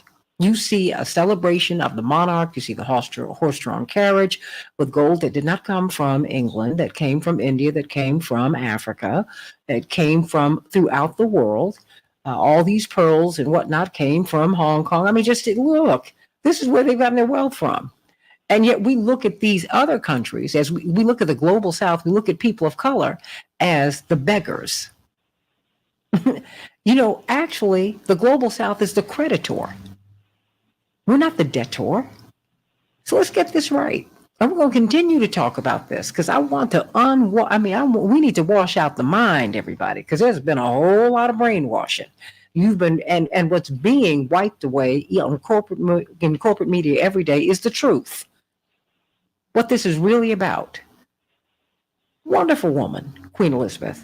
But she was also the head of a global empire. And I'm going to open up your next segment, CK, with this book, Who Owns the World? I'm going to read something to you, because the largest landowner on earth, guess who it was? And guess who it is now? It was Queen Elizabeth, and now it is her son. The Commonwealth were prepared to, absolutely, King Charles III, the Commonwealth countries were prepared to elect a person of color to head the Commonwealth. Her last request to them at their last meeting was that, would you please name my son? That's a business decision, everybody. And everybody gets caught up in the sentiment. Oh, I just love her. She's so nice to me. No, darling. Come on now. Free your mind, and the rest of everything in your life is going to follow. Back with more of the Santita Jackson Show. Call us at 773-763-9278. Back in just a minute.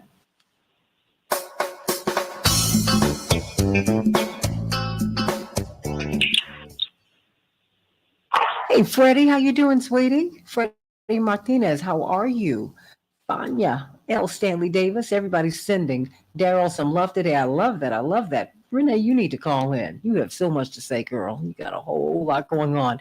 One of the points that Dwight McKee wanted to make yesterday, Niakwete, was this: as we were talking about liberation and the liberation songs, when you think of Bob Marley, and when you think of the staple singers, when you think of Curtis Mayfield, when you think of Marvin Gaye, these were black record companies, black-owned record companies, not black-faced record companies that were financed by white corporate entities. And I think that's important. That's what we have now. We don't have the Motowns. We don't have the Staxes. We don't have the Buddhas. We don't have that anymore. See, Curtis Mayfield and these people would not allow the N-word to be used in their music. And they had liberation music. Keep on pushing. Moving on up. Human ecology. Stevie Wonder was produced by Motown. They were the ones who said, okay, you want to lift our people up? I'm with you. Ebony Magazine. You want to lift up our people? I'm not going to tell stories that bring our people down and that diminish us. I'm going to tell stories that are going to, every time a black person picks up this magazine, wherever you are all over the world. And if you live under the boot of oppression, because be very clear, white people who live under the boot of oppression are inspired by our struggle and our successes. Be clear on that. The people of the Republic of Ireland, they're looking at us, Nee. Yes, they are, because it happens to be the truth. Yes. This is why we must see the monarchy in context. Okay, I believe that even the majority of the people in Great Britain itself, they are thirsting for the truth. So that truth that we need to tell by bringing up what they actually did, yes, we must do it because it liberates us. But in fact, it liberates the whole world. Mm-hmm. The system of oppression, especially beginning in the last five centuries, it's not good for anybody, maybe except for a few rich people. Because look at where the world is now. Even before the Queen died last week, was the world in a good place? No, it wasn't. That system, and yes, the French were just as bad. In fact, most Africans will tell you, to a certain extent, the French were even worse because the British were forced out by people like got a minute and a half. Nkrumah and Jomo Kenyatta, and they left more holy than the French. The French are still holding on to African countries and still sucking the world. So this is a situation that we must change because it's hurting us, but it is sending the world in the wrong direction. It's bringing us to the end of the road. Global warming, okay? These countries don't want to stop pumping CO2 into the air. They say to China, well, you first. Even though China started industrializing only in the last 20, 30 years. Okay, I'm so glad you mentioned Hong Kong. In fact, China's energy and the things that they are doing, 30 seconds, them for not having democracy for their own people, but in making life better economically for their own people, they are fired up. And I teach pieces of this in my classes. I'm not a historian, but I know bits and things that fit my class. 15. And the Chinese say, they call it the 100 years of humiliation, where Great Britain pushed drugs into China, and when China said, no, we don't want drugs in your country, okay, in stand our by. country, don't bring drugs here. Hold that thought. Hold on. Change the world, change the world. We can change the world, we can change the world, change the world. This is the Santita Jackson Show. War and hate to a place of love, it's not too late. Gotta save the children, we can't wait.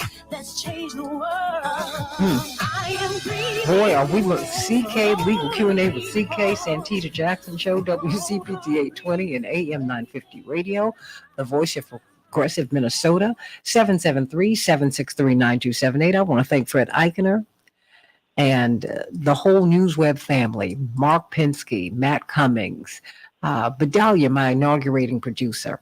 I want to thank this team that I have now, Henry and Miss Andy and Cosme and Devin, who leads this wonderful team. I want to thank everybody, Antonio, all of you, Steve, Melissa, everybody there, because you make it possible for me to be on the air every day and to tell this story. CK, I know you have a tremendous panel, but we want to hear from the attorneys, all of them. But you know, I've got to have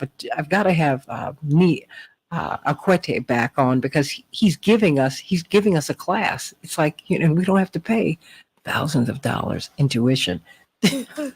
You do it, George Washington University. You know, absolutely. And you know, Santita, it's good to hear history. It's good to hear history. It's good to hear different perspectives and to listen to the same issues play out that we're seeing in the media looked at from a different prism. I think that's where there's growth when we hear from a different prism, because people don't understand, for example, why Jamaica is taking the position that it's taking. You know, they don't understand.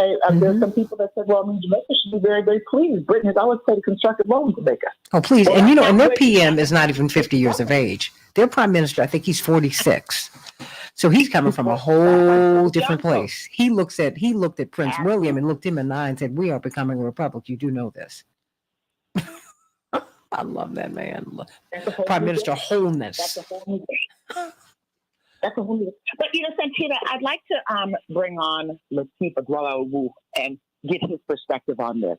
And he's here in Atlanta, practices immigration law, does commercial litigation, as I said, originally from Nigeria, raised in Cameroon, and also does all different types of practical law, catastrophic injury, bankruptcy law, but immigration law. And I think he has a different perspective on this issue. Lateef, what do you say about this?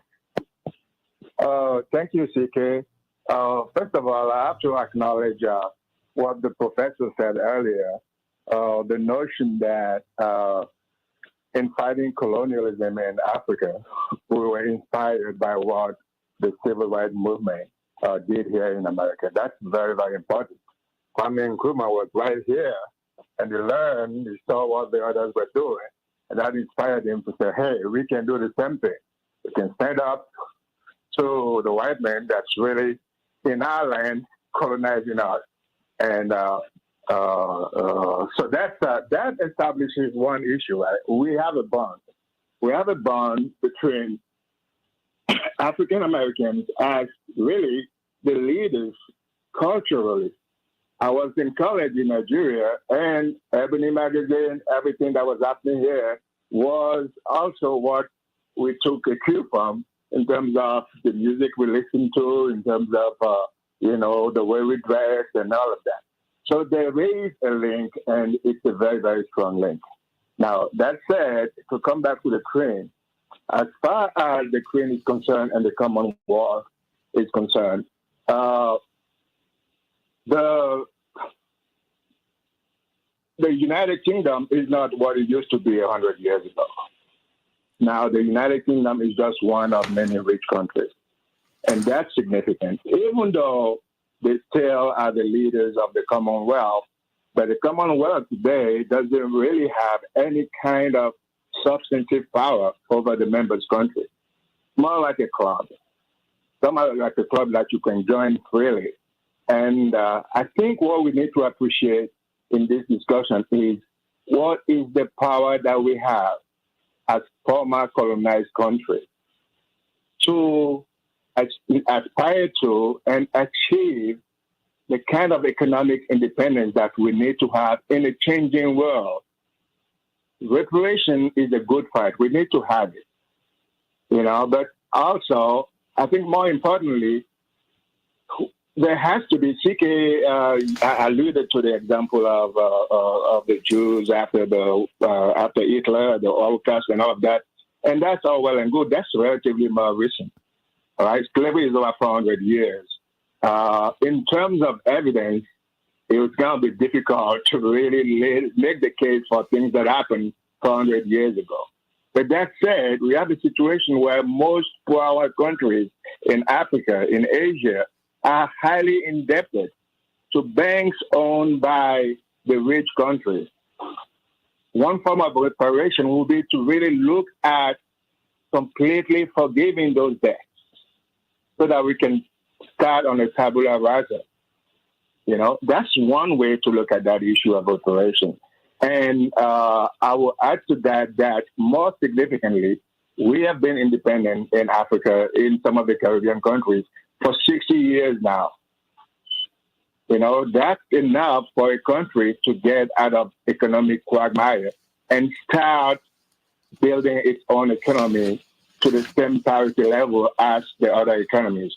Japan did that after the First World War. Japan is the third largest economy in the world now. They started from scratch. They were bombed to smithereens, but they started from scratch. South Korea did that. I was traveling, taking my daughter to school, and I grew up to I-85 South. I saw a Kia factory in Atlanta. And then when we got to Alabama, I saw a Hyundai factory in Alabama. Yeah, those are South Korean companies having businesses in America, making money in America, until African countries, Caribbean countries are able to do the same thing. You know, that's really the pathway to economic independence. So reparation is good. It's a good debate to have. Debt forgiveness is good. We need to take our destiny in our own hands and build our own economies and stem corruption that is getting in the way of all of this. You know, I'm not giving the UK a pass, but ultimately they cannot be the reason why we're still for 60 years after independence. Amen to that. CK? Well, I think,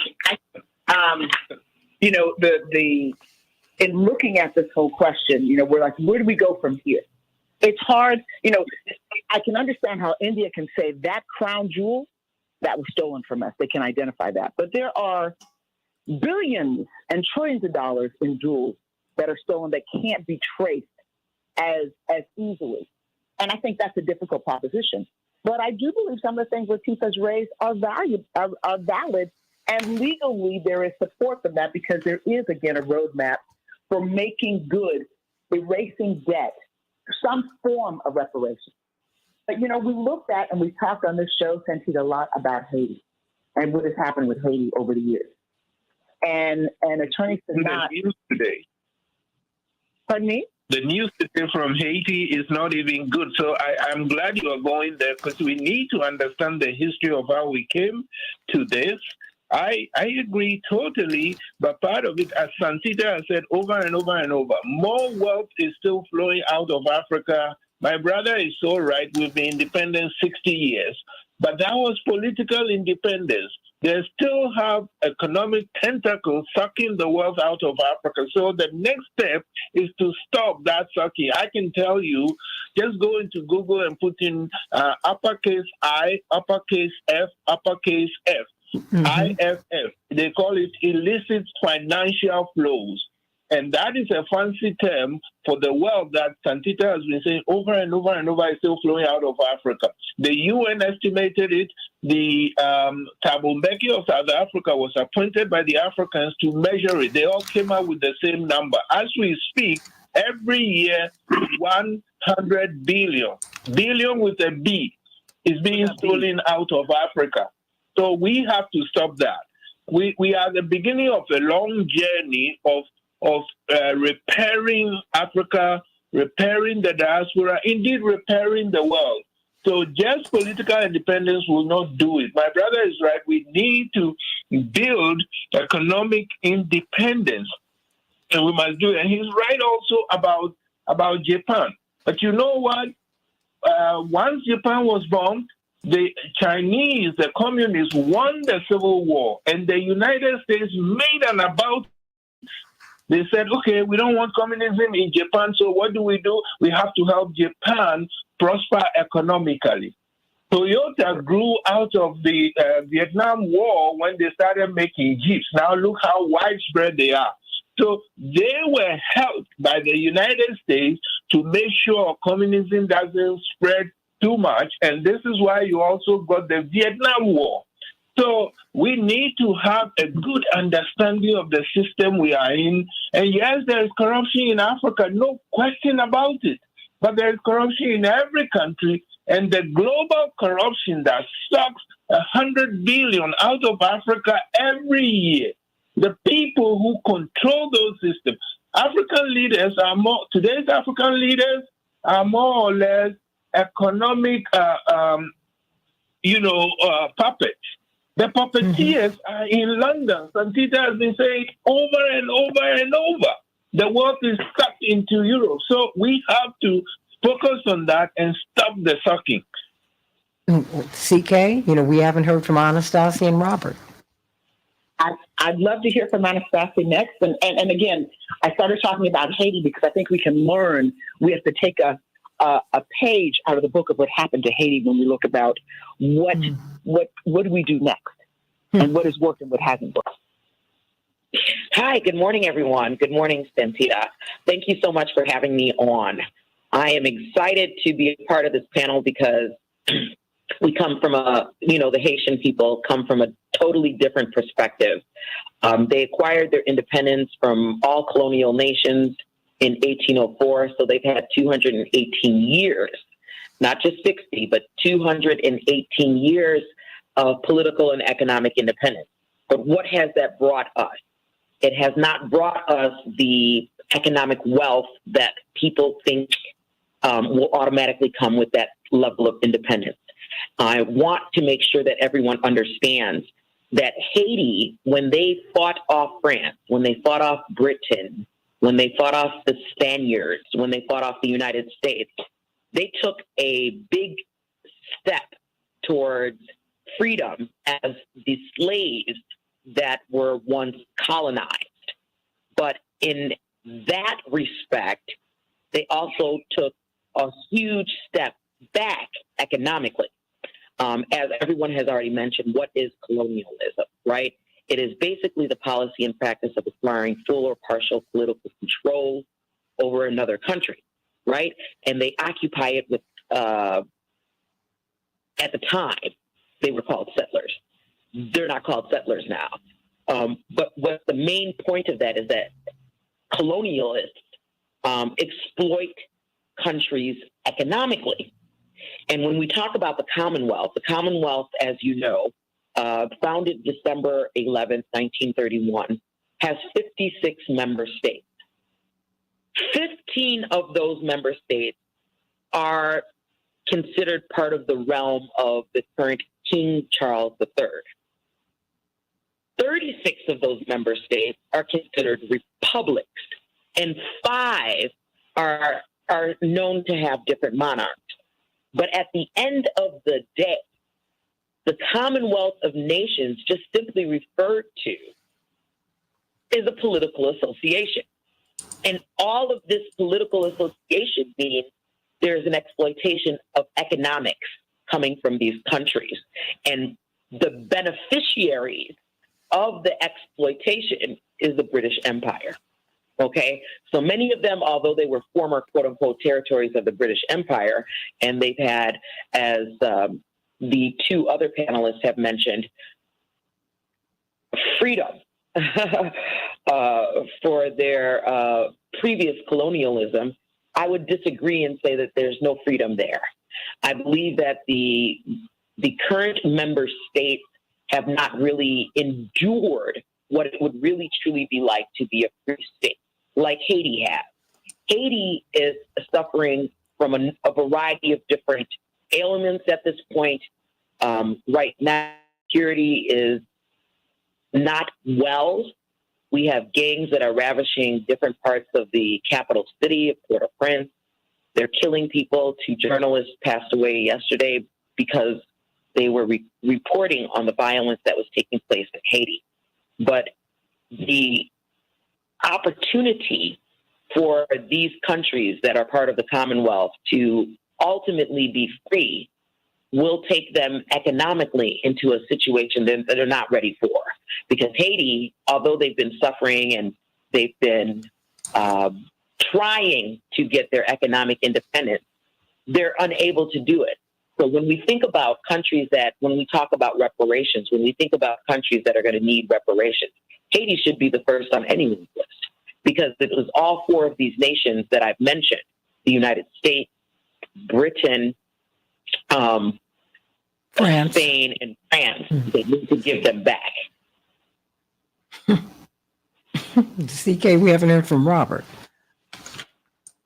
Robert Patillo, I know Robert has a lot to say. Because Robert is also a Haitian descent. and the Southeast Regional Director of Rainbow Push Coalition. And he's a media personality and a force to be reckoned with in and of itself internationally. So, Robert, what is your take on this? And as Robert begins, everyone, we're going to be going over about 10 minutes or so on the Santita Jackson Show YouTube channel and on the Santita Jackson and Friends page, just after we get off air here on AM 950 radio in Minneapolis, St. Paul, and WCPT 820 in Chicago, so that we can hear from everyone. CK, I know everybody's got obligations today, but I really want you all to get these stories. CK. Robert? Oh, well, thank you so much. And I wanted to kind of circle back to a point that one of the brothers made earlier, comparing the economic miracle that we've seen in Japan, the economic miracle that we've seen in India, the economic miracle that we've seen in Korea, to what has happened in much of the black and brown world. Part of the difference I think we have seen is that every single time that either Caribbean countries, South American countries, African countries have tried to unite in similar ways to economically control their future, we have seen the strong jackboot of colonialism and Americanism coming in to conveniently put down a terrorist group. Oh no, there's a new dictator that we have to drag out of this sewer. Oh wow, look at that.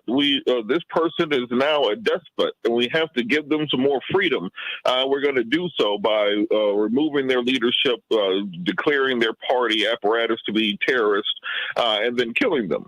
That part of the point of freedom has to be full freedom, not just freedom in name only, which is what many African countries and many Caribbean countries, and frankly the African American community here in America has experienced, which is a song from, as Santita mentioned, Curtis Mayfield earlier.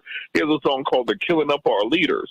That comes to mind because we've seen throughout the course of the decolonization process that anytime anyone, including Mandela, stands up to the colonial leadership or the post-colonial leadership, they are declared an enemy of the empire, so to say. They are either jailed or they are killed, and the movement is stomped out so that you can continue the European oppression and exploitation thereof. I think we have to look at how exactly these Europeans lost their global empires. And when it comes down to it, it was all about petty European politics, fighting back and forth, and then losing your global holdings because of that.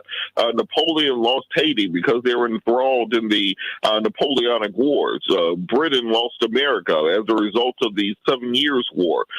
Much of the African continent and the decolonization that we saw in the post-war era was a result of the devastation Europeans brought to Europeans through a generation of white-on-white crime in World War I and World War II.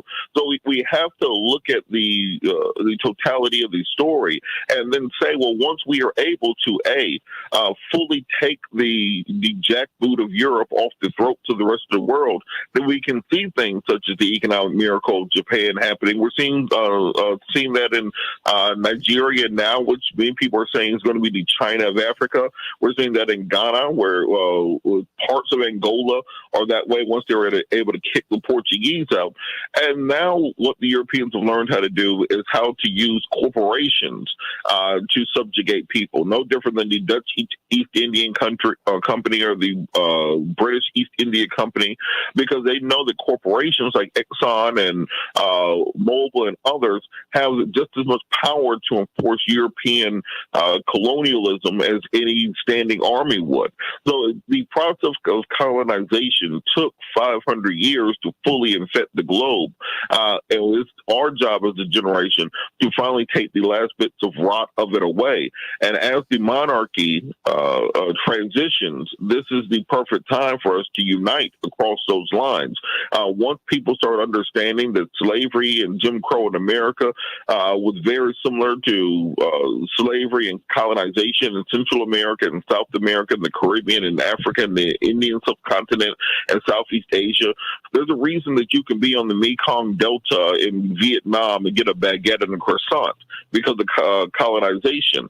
And once we hold hands together before and stand up to the European powers and not simply ask for our stuff back, but demand and sanction them to do so, that is when we'll start making the progress needed to lift up all of the formerly colonized world and turn Europe back into the backwaters as they once were previously. Well, you know, I want everyone to move forward. I think we can all grow together. But the thing is, you can't thwart the progress, CK, of everybody else. I mean, the fact is, the whites of South Africa came to the United States and they studied Jim Crow and then went back to South Africa and implemented apartheid. Apartheid is based upon what was done to Black people in the United States. And in fact, when you had German POWs who came here and ended up becoming citizens and making a whole lot of money throughout the Americas, they were appalled by the treatment of Black people in the United States. They said, we don't even treat the people we're killing, we're genociding this way. We've never seen anything like this. Yeah. And Santita, you are so right about white South Africans. I mean, copying from the jaw-dropping oppression of Black people. But there is a flip side of that story. African Americans, Black Americans, they went into South Africa. Just about what this most famous university that all people should learn about, but particularly Black people, is the university in South Africa called Fort Hare University. It was built with the help with the brain power of African Americans. It trained Nelson Mandela. It trained all of those people that liberated South Africa. So while the white South Africans were coming here and copying the bad things, the African Americans, and I'll say it again, they liberated themselves. They set about improving this country, and they helped Africa liberate itself in so many ways, including through education. All my professors in Ghana, and most of my education has been in Ghana. I've been educated in the United States in 3 years of graduate school. But all of the 20 years of education I got were in Ghana, whereby many professors trained in the United States.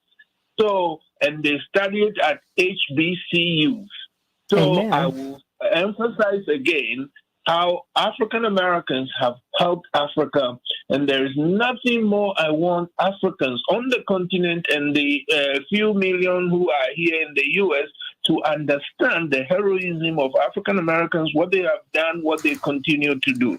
CK, I've got about 30 seconds for you, girly girl. Number one, when will you be on Court TV? You know, I got to ask you that. CK. TV Santita, and you ask that every day. And the people from Court TV appreciate it because, you know, sometimes with my schedule, I do have to cancel or I do have to reschedule. But I'm on usually every week, and the days that I'm typically on are Monday and Wednesday. But this week, because of my schedule, I'm on tomorrow and on Friday. Okay. And next week, I will be on tomorrow and Friday as well. And I'm in the morning segments on Court TV. So I appreciate all of the support. The people at Court TV have said to me they receive some calls here and there. Thank you. Of people or emails and text, tweets and all that. Of people saying they appreciate seeing me.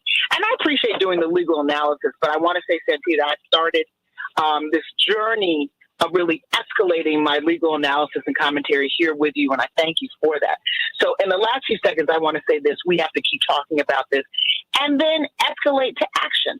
It's important to have a different narrative. There's nothing wrong with saying, yes, we mourn this magnificent woman who we appreciate, who we think had a lot of class, but we also recognize that she was living and breathing and inherited a colonial system that was tyrannical and oppressive, and that we observed her over that she furthered, and that she presided over.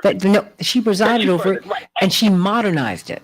Oh, she was smart. Stay right there, because we're going to go to YouTube on the Santita Jackson Show and Santita Jackson and Friends, so we can get some closing thoughts from this magnificent panel. And Robert and I and CK, everybody, Anastasi, me, attorney Latif, we're going to do some podcasts on these. Love you, everybody. Join us on YouTube, Santita Jackson Show. God bless. Thank you, Henry. Okay, let's keep talking, everybody, because we now are out. And CK? Yes, ma'am. So you want to go around the panel again? Yes, I'm just to get closing thoughts. Why don't we just heard from Robert, so it'd be great to hear from Latif, your closing thoughts, and then followed by the professor, Attorney Sanat, and then Robert Patillo, Attorney Patillo. Okay. Latif? Is Latif still there? Latif. Okay, well, is Attorney Sanat there? Yes. Under Attorney Sanat? Absolutely, I'm right here. Oh, okay, Anastasia. I'm right here. And and we wanted Anastasia. I can tell you, CK always wants Anastasia Sanat, and so do I. I know that Anastasia is a practicing attorney, but we want you here because this is not just about British colonialism. This is about French colonialism. This is about us all living up under the boot, because we came out from under British colonialism. So Americans understand this thing. And the first person killed in the American Revolution was a black man, Crispus Attucks. Yep. But then you had a Native American. You had poor white people. This is a global struggle. And I think that the more we talk about it and connect the dots with each other, Attorney Anastasia Sanat, president of the Haitian American Lawyers Association of Illinois, we can work this out, because I think we cannot emphasize enough that Haiti has had to pay France for damages. You can't make so this true up. about Haiti. If you study Haiti, you are inspired by them. And one piece that I'll just add is one of the reasons Haiti is struggling is that because they defeated the French, they were forced. We are talking about reparations. They were forced to pay reparations for winning their own liberation war. They've been paid for hundreds of years. So indeed, we need to turn it around. But Haiti is also an inspiration. Don't just take my word for it. Talk to Thabo Mbeki. He did a lot to try and get Haiti admitted into the African Union as a special member. Haiti is an inspiration to all Black people who are well informed, and all of us should be well informed. Anastasia? You know what? I agree, because I think Haiti, and maybe it's just my Haitian pride, I'm not sure, but I do believe that the world is looking at Haiti because Haiti has always been used as an example of what not to do to the empires that exist in the world. But well, hold on, Anastasia, don't you think that Haiti's been treated harshly, like you said, to make them an example and to make them pay? For what they did to the empire. To make them pay. 218 years as a free, economic, and independent state. What have they done? Economically, they still exploit us. Economically, they've done everything they can to, I guess the expression is, put their thumb on us in order to make sure that we know our place in the world. But Haitians are so prideful and so proud of the fact that we're the only place, the only country that was able to successfully fight with blood, sweat, and tears to release ourselves from colonialism, that unfortunately, what have they done to us now? That is the question. What is the 56-member state, most of which are Black and brown countries, as Attorney Patillo had mentioned? What's going to happen to them if they decide to take the same position as Haiti has taken? What will the modern colonies, right? Because this is what's happening. Colonialism still exists. You call something up. But the truth is, what's going to happen to them? Will they be treated like Haiti? Will they still have infrastructure that works in their country? Will they still have water and sewage that works in their country? Will they have visitors? People still respect them enough in order to recognize them? Okay, wait a minute. I can hear someone is in a car. If you can roll up your windows, if you could. Okay, thanks so much. I'm sorry, Anastasia. I think that's the biggest key. When we're thinking about Haiti, you really should be thinking about the fear that other countries currently have in disassociating themselves economically and politically with the British Empire, because that's what's going to happen. In their mind, they think they're going to treat us like Haiti. They're going to treat us like South Africa, and they're going to try to bring apart some of these economic institutions that will keep us from being able to flourish. But they should not have that fear. They should have strength and power to know that the political association that has been created in 1901 by the British Empire, they did that because they realized at some point these black and brown peoples will get smart enough to realize they are the ones that hold the economic power.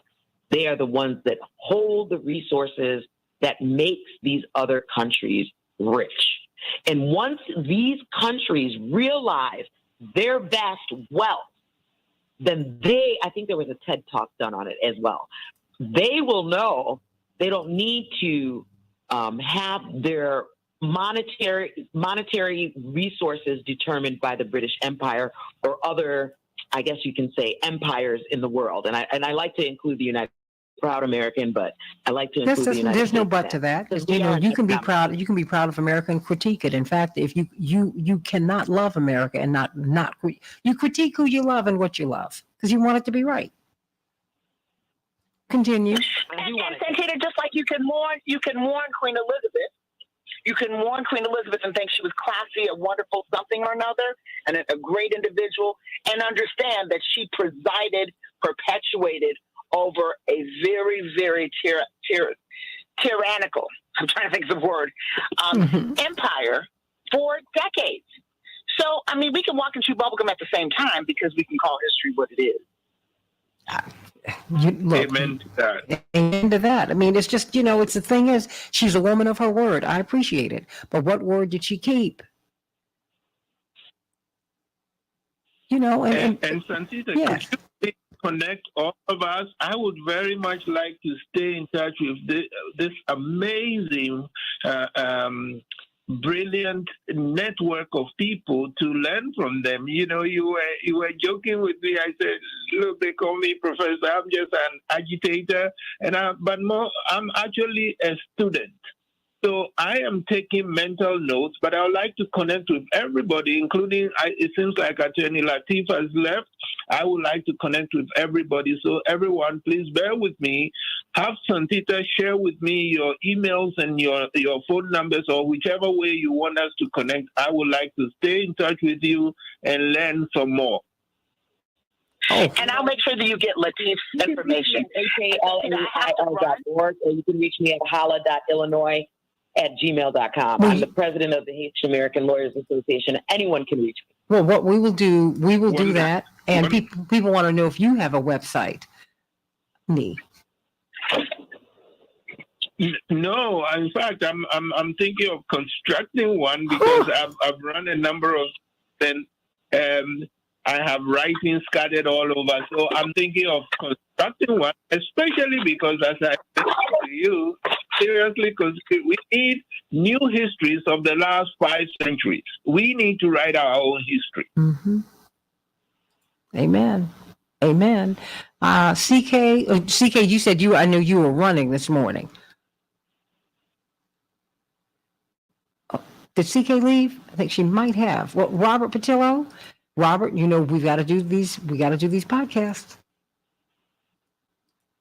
Absolutely. So we got to get everybody together and get this out there, and also have to raise some money to put some documentaries together. Mm-hmm. Because I think me and Anastasia were just texting back and forth the fact that so many people in America don't know Haitian history, don't know African history, don't know Indian history, don't know Southeast Asian history, and that's on purpose. They want to keep us separated because if you notice in many cities, you got the Indian store clerk who doesn't get along with the black population. So they sat down and said, oh, you were fighting against the white man? I was fighting against the white man too. They don't want y'all coming together on those things. So think about the friction between the Caribbean American community and the African American community here, or the Haitian or the African community and black folks in many areas. It's because they haven't taught us that we've all been through the same thing, and we're all just trying to get through the same post-colonial struggle, just in different ways. So I think the takeaway has to be this call for unity, that the biggest biggest fear that the colonizers ever had in every single place they went. Because remember, no matter where they went on Earth, they were always outnumbered by the local population. The thing that they had to do is make sure that those local populations stayed fragmented. So you pay one side to fight the other. You favor one tribe and make the other tribe the enemy. They're still doing the exact same thing today. If you look at the U.S. presence on the African continent, if you look at the corporate presence on the African continent, they still see it as being nothing more than a piggy bank, nothing more than a resource hut that they can use to finance their wars around the world. In the same way that the British lost their empire because of war, that the French lost their empire because of war, that the Dutch lost their empire because of war, America's going down the exact same path. And it's our job to get out of the way of the train when we see the train coming again, and that comes through unity across international lines. Amen to that. Attorney Robert, I should tell you, I in my head, you are the professor and you are my favorite professor. So thank you. Please include me in this discussion of doing a documentary. I very much want to be a part of this, because that is exactly what we have to do, tell the story. And Santita, I have to tell you one more thing that I've learned, and for which, you know, I've learned so much from African Americans. One of the sayings that grabs me, and I'm telling Africans, listen, African Americans say, when you are crabs in a barrel and somebody outside the barrel is hitting the barrel, if you don't think carefully, you just fight and kill each other. The smart thing is to understand that somebody outside the barrel is hitting the barrel. You transform yourself, you get out of the barrel and go get that person. When I look around the world, even in countries in Africa, we are fighting each other instead of understanding who is making our lives very difficult. And everywhere they went, they had to divide the people. They have to sucker punch the people. Thank you, Attorney Robert, again for that term. They have to do that. So as I was mentioning, India is rising. China has risen very fast. India, Africa, China, roughly the same population today, around 1.4 billion. Africa will soon overtake everybody because our population is much younger, growing much faster. But India is one country. China is one country. They smashed Africa into 55 countries if you count the Western Sahara, which the African Union does. So we are 55 little pieces, and we have to come together, and they are trying to do everything to prevent our uniting well. Because if we unite, if Africa became one country, just by that fact, it's going to give it a lot of clout. They would rather keep us as little 55 little countries where we beg them and they keep sucking our wealth. Amen to that. Does anyone have anything else they want to say before we go? Because, you know, we are going to do this, Robert. I'm going to call you literally right back right now. I think this is an excellent opportunity for people to really learn about the Haitian Revolution. I think Attorney Robert Patillo brought up a good point. The reason why people are unaware of Africans and African American history in general is because it wasn't televised, right? The revolution was not televised. And when you talk about Haiti, literally the revolution was not televised. And because it was not televised, the people do not know how to strategize in order to get into an economic independence that is going to be necessary for them to truly be a free state. And I think that I am blessed that I had this opportunity in order to speak to people. And I thank you again for inviting me to be here today. But I really do believe that learn about colonialism, understand what it truly is modern times, and learn how we can help these Black and brown countries become economically free states. And yes, my hearts and prayers go out to those who mourn the loss of Queen Elizabeth II. Well, no Thank question. you. And we have to stop being played off against each other, because that is the game that has been played. And so many of our brothers and sisters from the diaspora throughout this, and we've talked about it, and Dee, we've talked about it. We have been told that we're special and that that our brothers and sisters from the Caribbean are different, the Africans are different, blah blah blah, and the fact is we're all coming out from under the same system of oppression. And I think that if we really understand that, I mean, really, really, really understand that, it'll be a different story. Much of our history we just do not know. We don't know it. We really, we don't know our history. We have no idea. We have no idea. We don't know the great things that we've done. We don't know. We don't know who we are. We don't really understand that we have come here on the same imperial project. Same one. Yes. Same one. There's no difference. And then people begin to relate to the Black American experience when they get shot. They say, oh, wait a minute. Mm-hmm. No, because that's what happens. I see it all the time. And you're talking to an Africanist. I believe in Africa, absolutely. But I'm an American. And I know in America, we've come up with a new thing. And as we push in America, America is a new thing. And you see Americans, I remember when my brother Yusuf went to work in Great Britain, he went to work in London.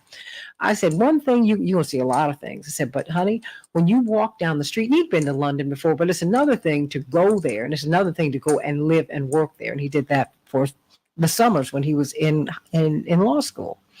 I said, when you get there, you're going to be able to see an American a mile away, literally walking down the street, because we have another beat. Number one, we're not monarchists. We're Republicans with a small r. That's a big deal. That's a big deal. Americans are just a little. Yes, neat. And Santita, let me just share this. You bring out so much from out of me, things that I haven't even thought about. On this question of an African American in Europe, let me tell you, my children and their mother used to work in Niger. I went to see them. I changed planes in Paris. The police in Paris were giving me a hard time. And I said, no, I'm not going to back down. The more police came, and we were going at each other, speaking different languages. And finally, I heard the police say, Noir American. And he dawned on me, and they said, oh, he's Black American. Yes. You better let him go. They let me go. If they had known I'm a Ghanaian, they would have beaten me to death in pieces. That is another debt I owe to African Americans. I tell only my friends, this is what happened to me. So the things that African Americans have done for Black people all over the world, listen, I could talk about it forever. I could, if I can discipline myself, I could write books upon books upon books about that. Even today, it's still happening. As I was saying, I'm still talking to Randall Robinson. He's still giving me wisdom. I'm still remembering all the things that he walked me through when we were part of the anti-apartheid movement. It's a lot, isn't it? It's a lot. It really is. It's a lot. And we do have to come together and do this. I will add that, we owe this not just to ourselves. We certainly owe it to ourselves. We certainly owe it to our amazing ancestors who survived and overcame things to get us here. But I also think we actually owe it to the world, okay? If climate change destroys the world, I mean, the changes that climate change has wrought, climate injustice, even when the media covers only Europe, Europeans are dealing with climate. There have been fires there, okay? Mm-hmm. And so if we do this, we must do it for our ancestors to thank them and carry on their fight. Our fight is far less easier than the fight they wage. They're giving us the buttons, we must do it. We must do it for ourselves. But I'm also arrogant enough to think we are actually doing it for the world. Because if the world doesn't change its ways, humans will destroy themselves. Whether it is through COVID, whether it is through climate change, whether it is through war and nuclear war. So history calls on us to seize the moment, write a new history so that the world can change its ways. There are all kinds of reasons why we have to do this. Well, you know, as my mother, you know, I'll tell you what, Anastasia and Robert, my mother put it this way. She said, let me tell you something. We came over here on a special mission. She said, if God wanted us on top of that Mayflower, that's where he would have put us. He put us in the bottom. The things that we were to teach, learn, and teach. And we better not fail on our mission. That's how I was raised. No. Okay? She said, oh, no. She said, God didn't make a mistake here. We democratized this European project. We brought democracy here. Yeah. The least of these, that is what the least of these will do. The least of these, the last always becomes first. That's biblical. I didn't come up with that. Mm-hmm. So, you know, pay attention to the indigenous people. I started watching Yellowstone, that new Kevin Costner series. Oh my gosh. And when you hear the indigenous people tell their story, it's a different day. And nothing's going to be right until you make right those people you have wronged. That's just spiritual law. Yeah. And that does not mean you will lose. That means everybody will win. When there is justice and mercy, everybody wins all the time. But you will not have justice and mercy. Oh, praise God. Until everybody is treated with justice and mercifully. So that those who have been tyrannized cannot become tyrannical. Those who've been genocided cannot turn around and commit genocide. You must come away from your painful experience a new thing, the right thing, and create justice and mercy wherever you go. That's just the reality. Anybody else have anything? Robert Patillo, I'm calling you right now. And me, you know what? We're going to continue. Yes. Anastasia, let me know if you have any time tomorrow. Robert, let me know if you have any time tomorrow, because we're going to talk about this tomorrow. I look at how my audience have reacted to this today, and they can't get enough of this. It's like you've just dumped a little bit of water in the middle of the desert. My father put it so well, and I know you've heard him say it, Robert. Rabbit hunting ain't fun when the rabbit's got the gun.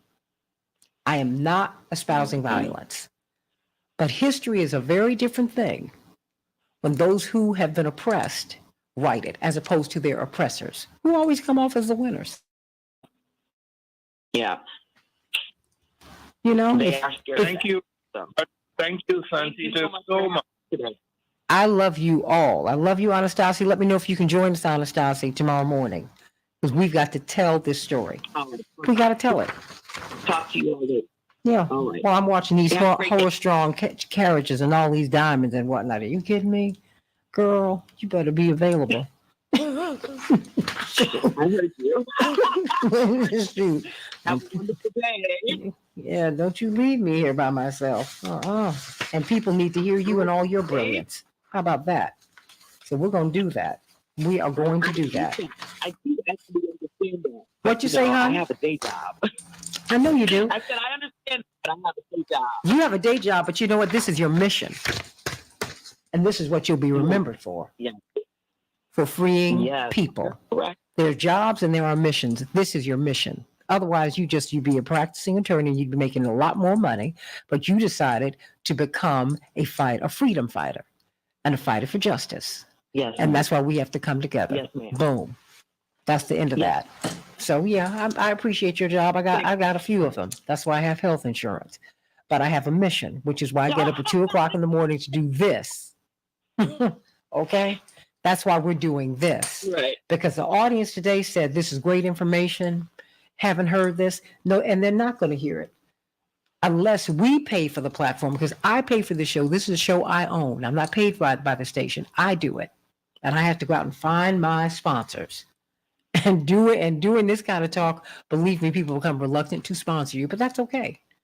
I'm willing to pay that price because I think that, I live for eternity. Because when you saw Diana, Princess of Wales, roll down the street in her coffin, all those diamonds, all that money is stuff she had to leave behind. That's it. Mm-hmm. You don't take any of that with you. But as my father said to me, only what you do for Christ will last. And I've seen it over and over and over again. The money my father made, he gave away. He gave the push. He paid his staff. That's what he did. So he didn't do, you're right. He made money, but he gave it away. Dr. King made money. He gave it away. When Dr. King died, I don't think he had $100 in his bank account. Mrs. King, in that environment in which her husband was still the most hated man in America, had to get out with those 4 kids and go to work. She had to hit the speaking engagement circuit and leave her children at home without their daddy while they were crying for it. I'll tell you a story. And my mother lived like that could be her any day, which is why she told me when I went to Whitney Young High School for my placement exam, she said, I need you to finish at the top of your class. Because if the bottom drops out, assassination, I need you to be able to pay for college. And if the Lord would have it, each one of us was able to do that. So this freedom fighting thing is a big deal. And you have to pay for it yourself. I might have to start crowdfunding for my show, but if I do, I will do it gladly so that I can give the information to you, because that's important. D-Ray, you said you want the full panel tomorrow? Okay, you got it. Anastasia, let me know if you're available at 6:30 or at 7. And Robert, I'm going to call you. Let me know if you're available at 7:30 or 8, which is, I'm speaking Eastern time for you, Robert, and for you, Anastasia, Central Standard Time. And Nee, we're going to bring you back on early in the morning because the professor is conducting class. Boom, mic drop on that. I love you, everybody. Cannot wait to see you tomorrow. We're gonna continue to talk about these stories and tell the truth. I love you, everybody. Love you, love you, love you. Have a show. Great show. God bless you, everybody. Have a great day. Daryl, sending you much love. Hope you felt the love today. God bless.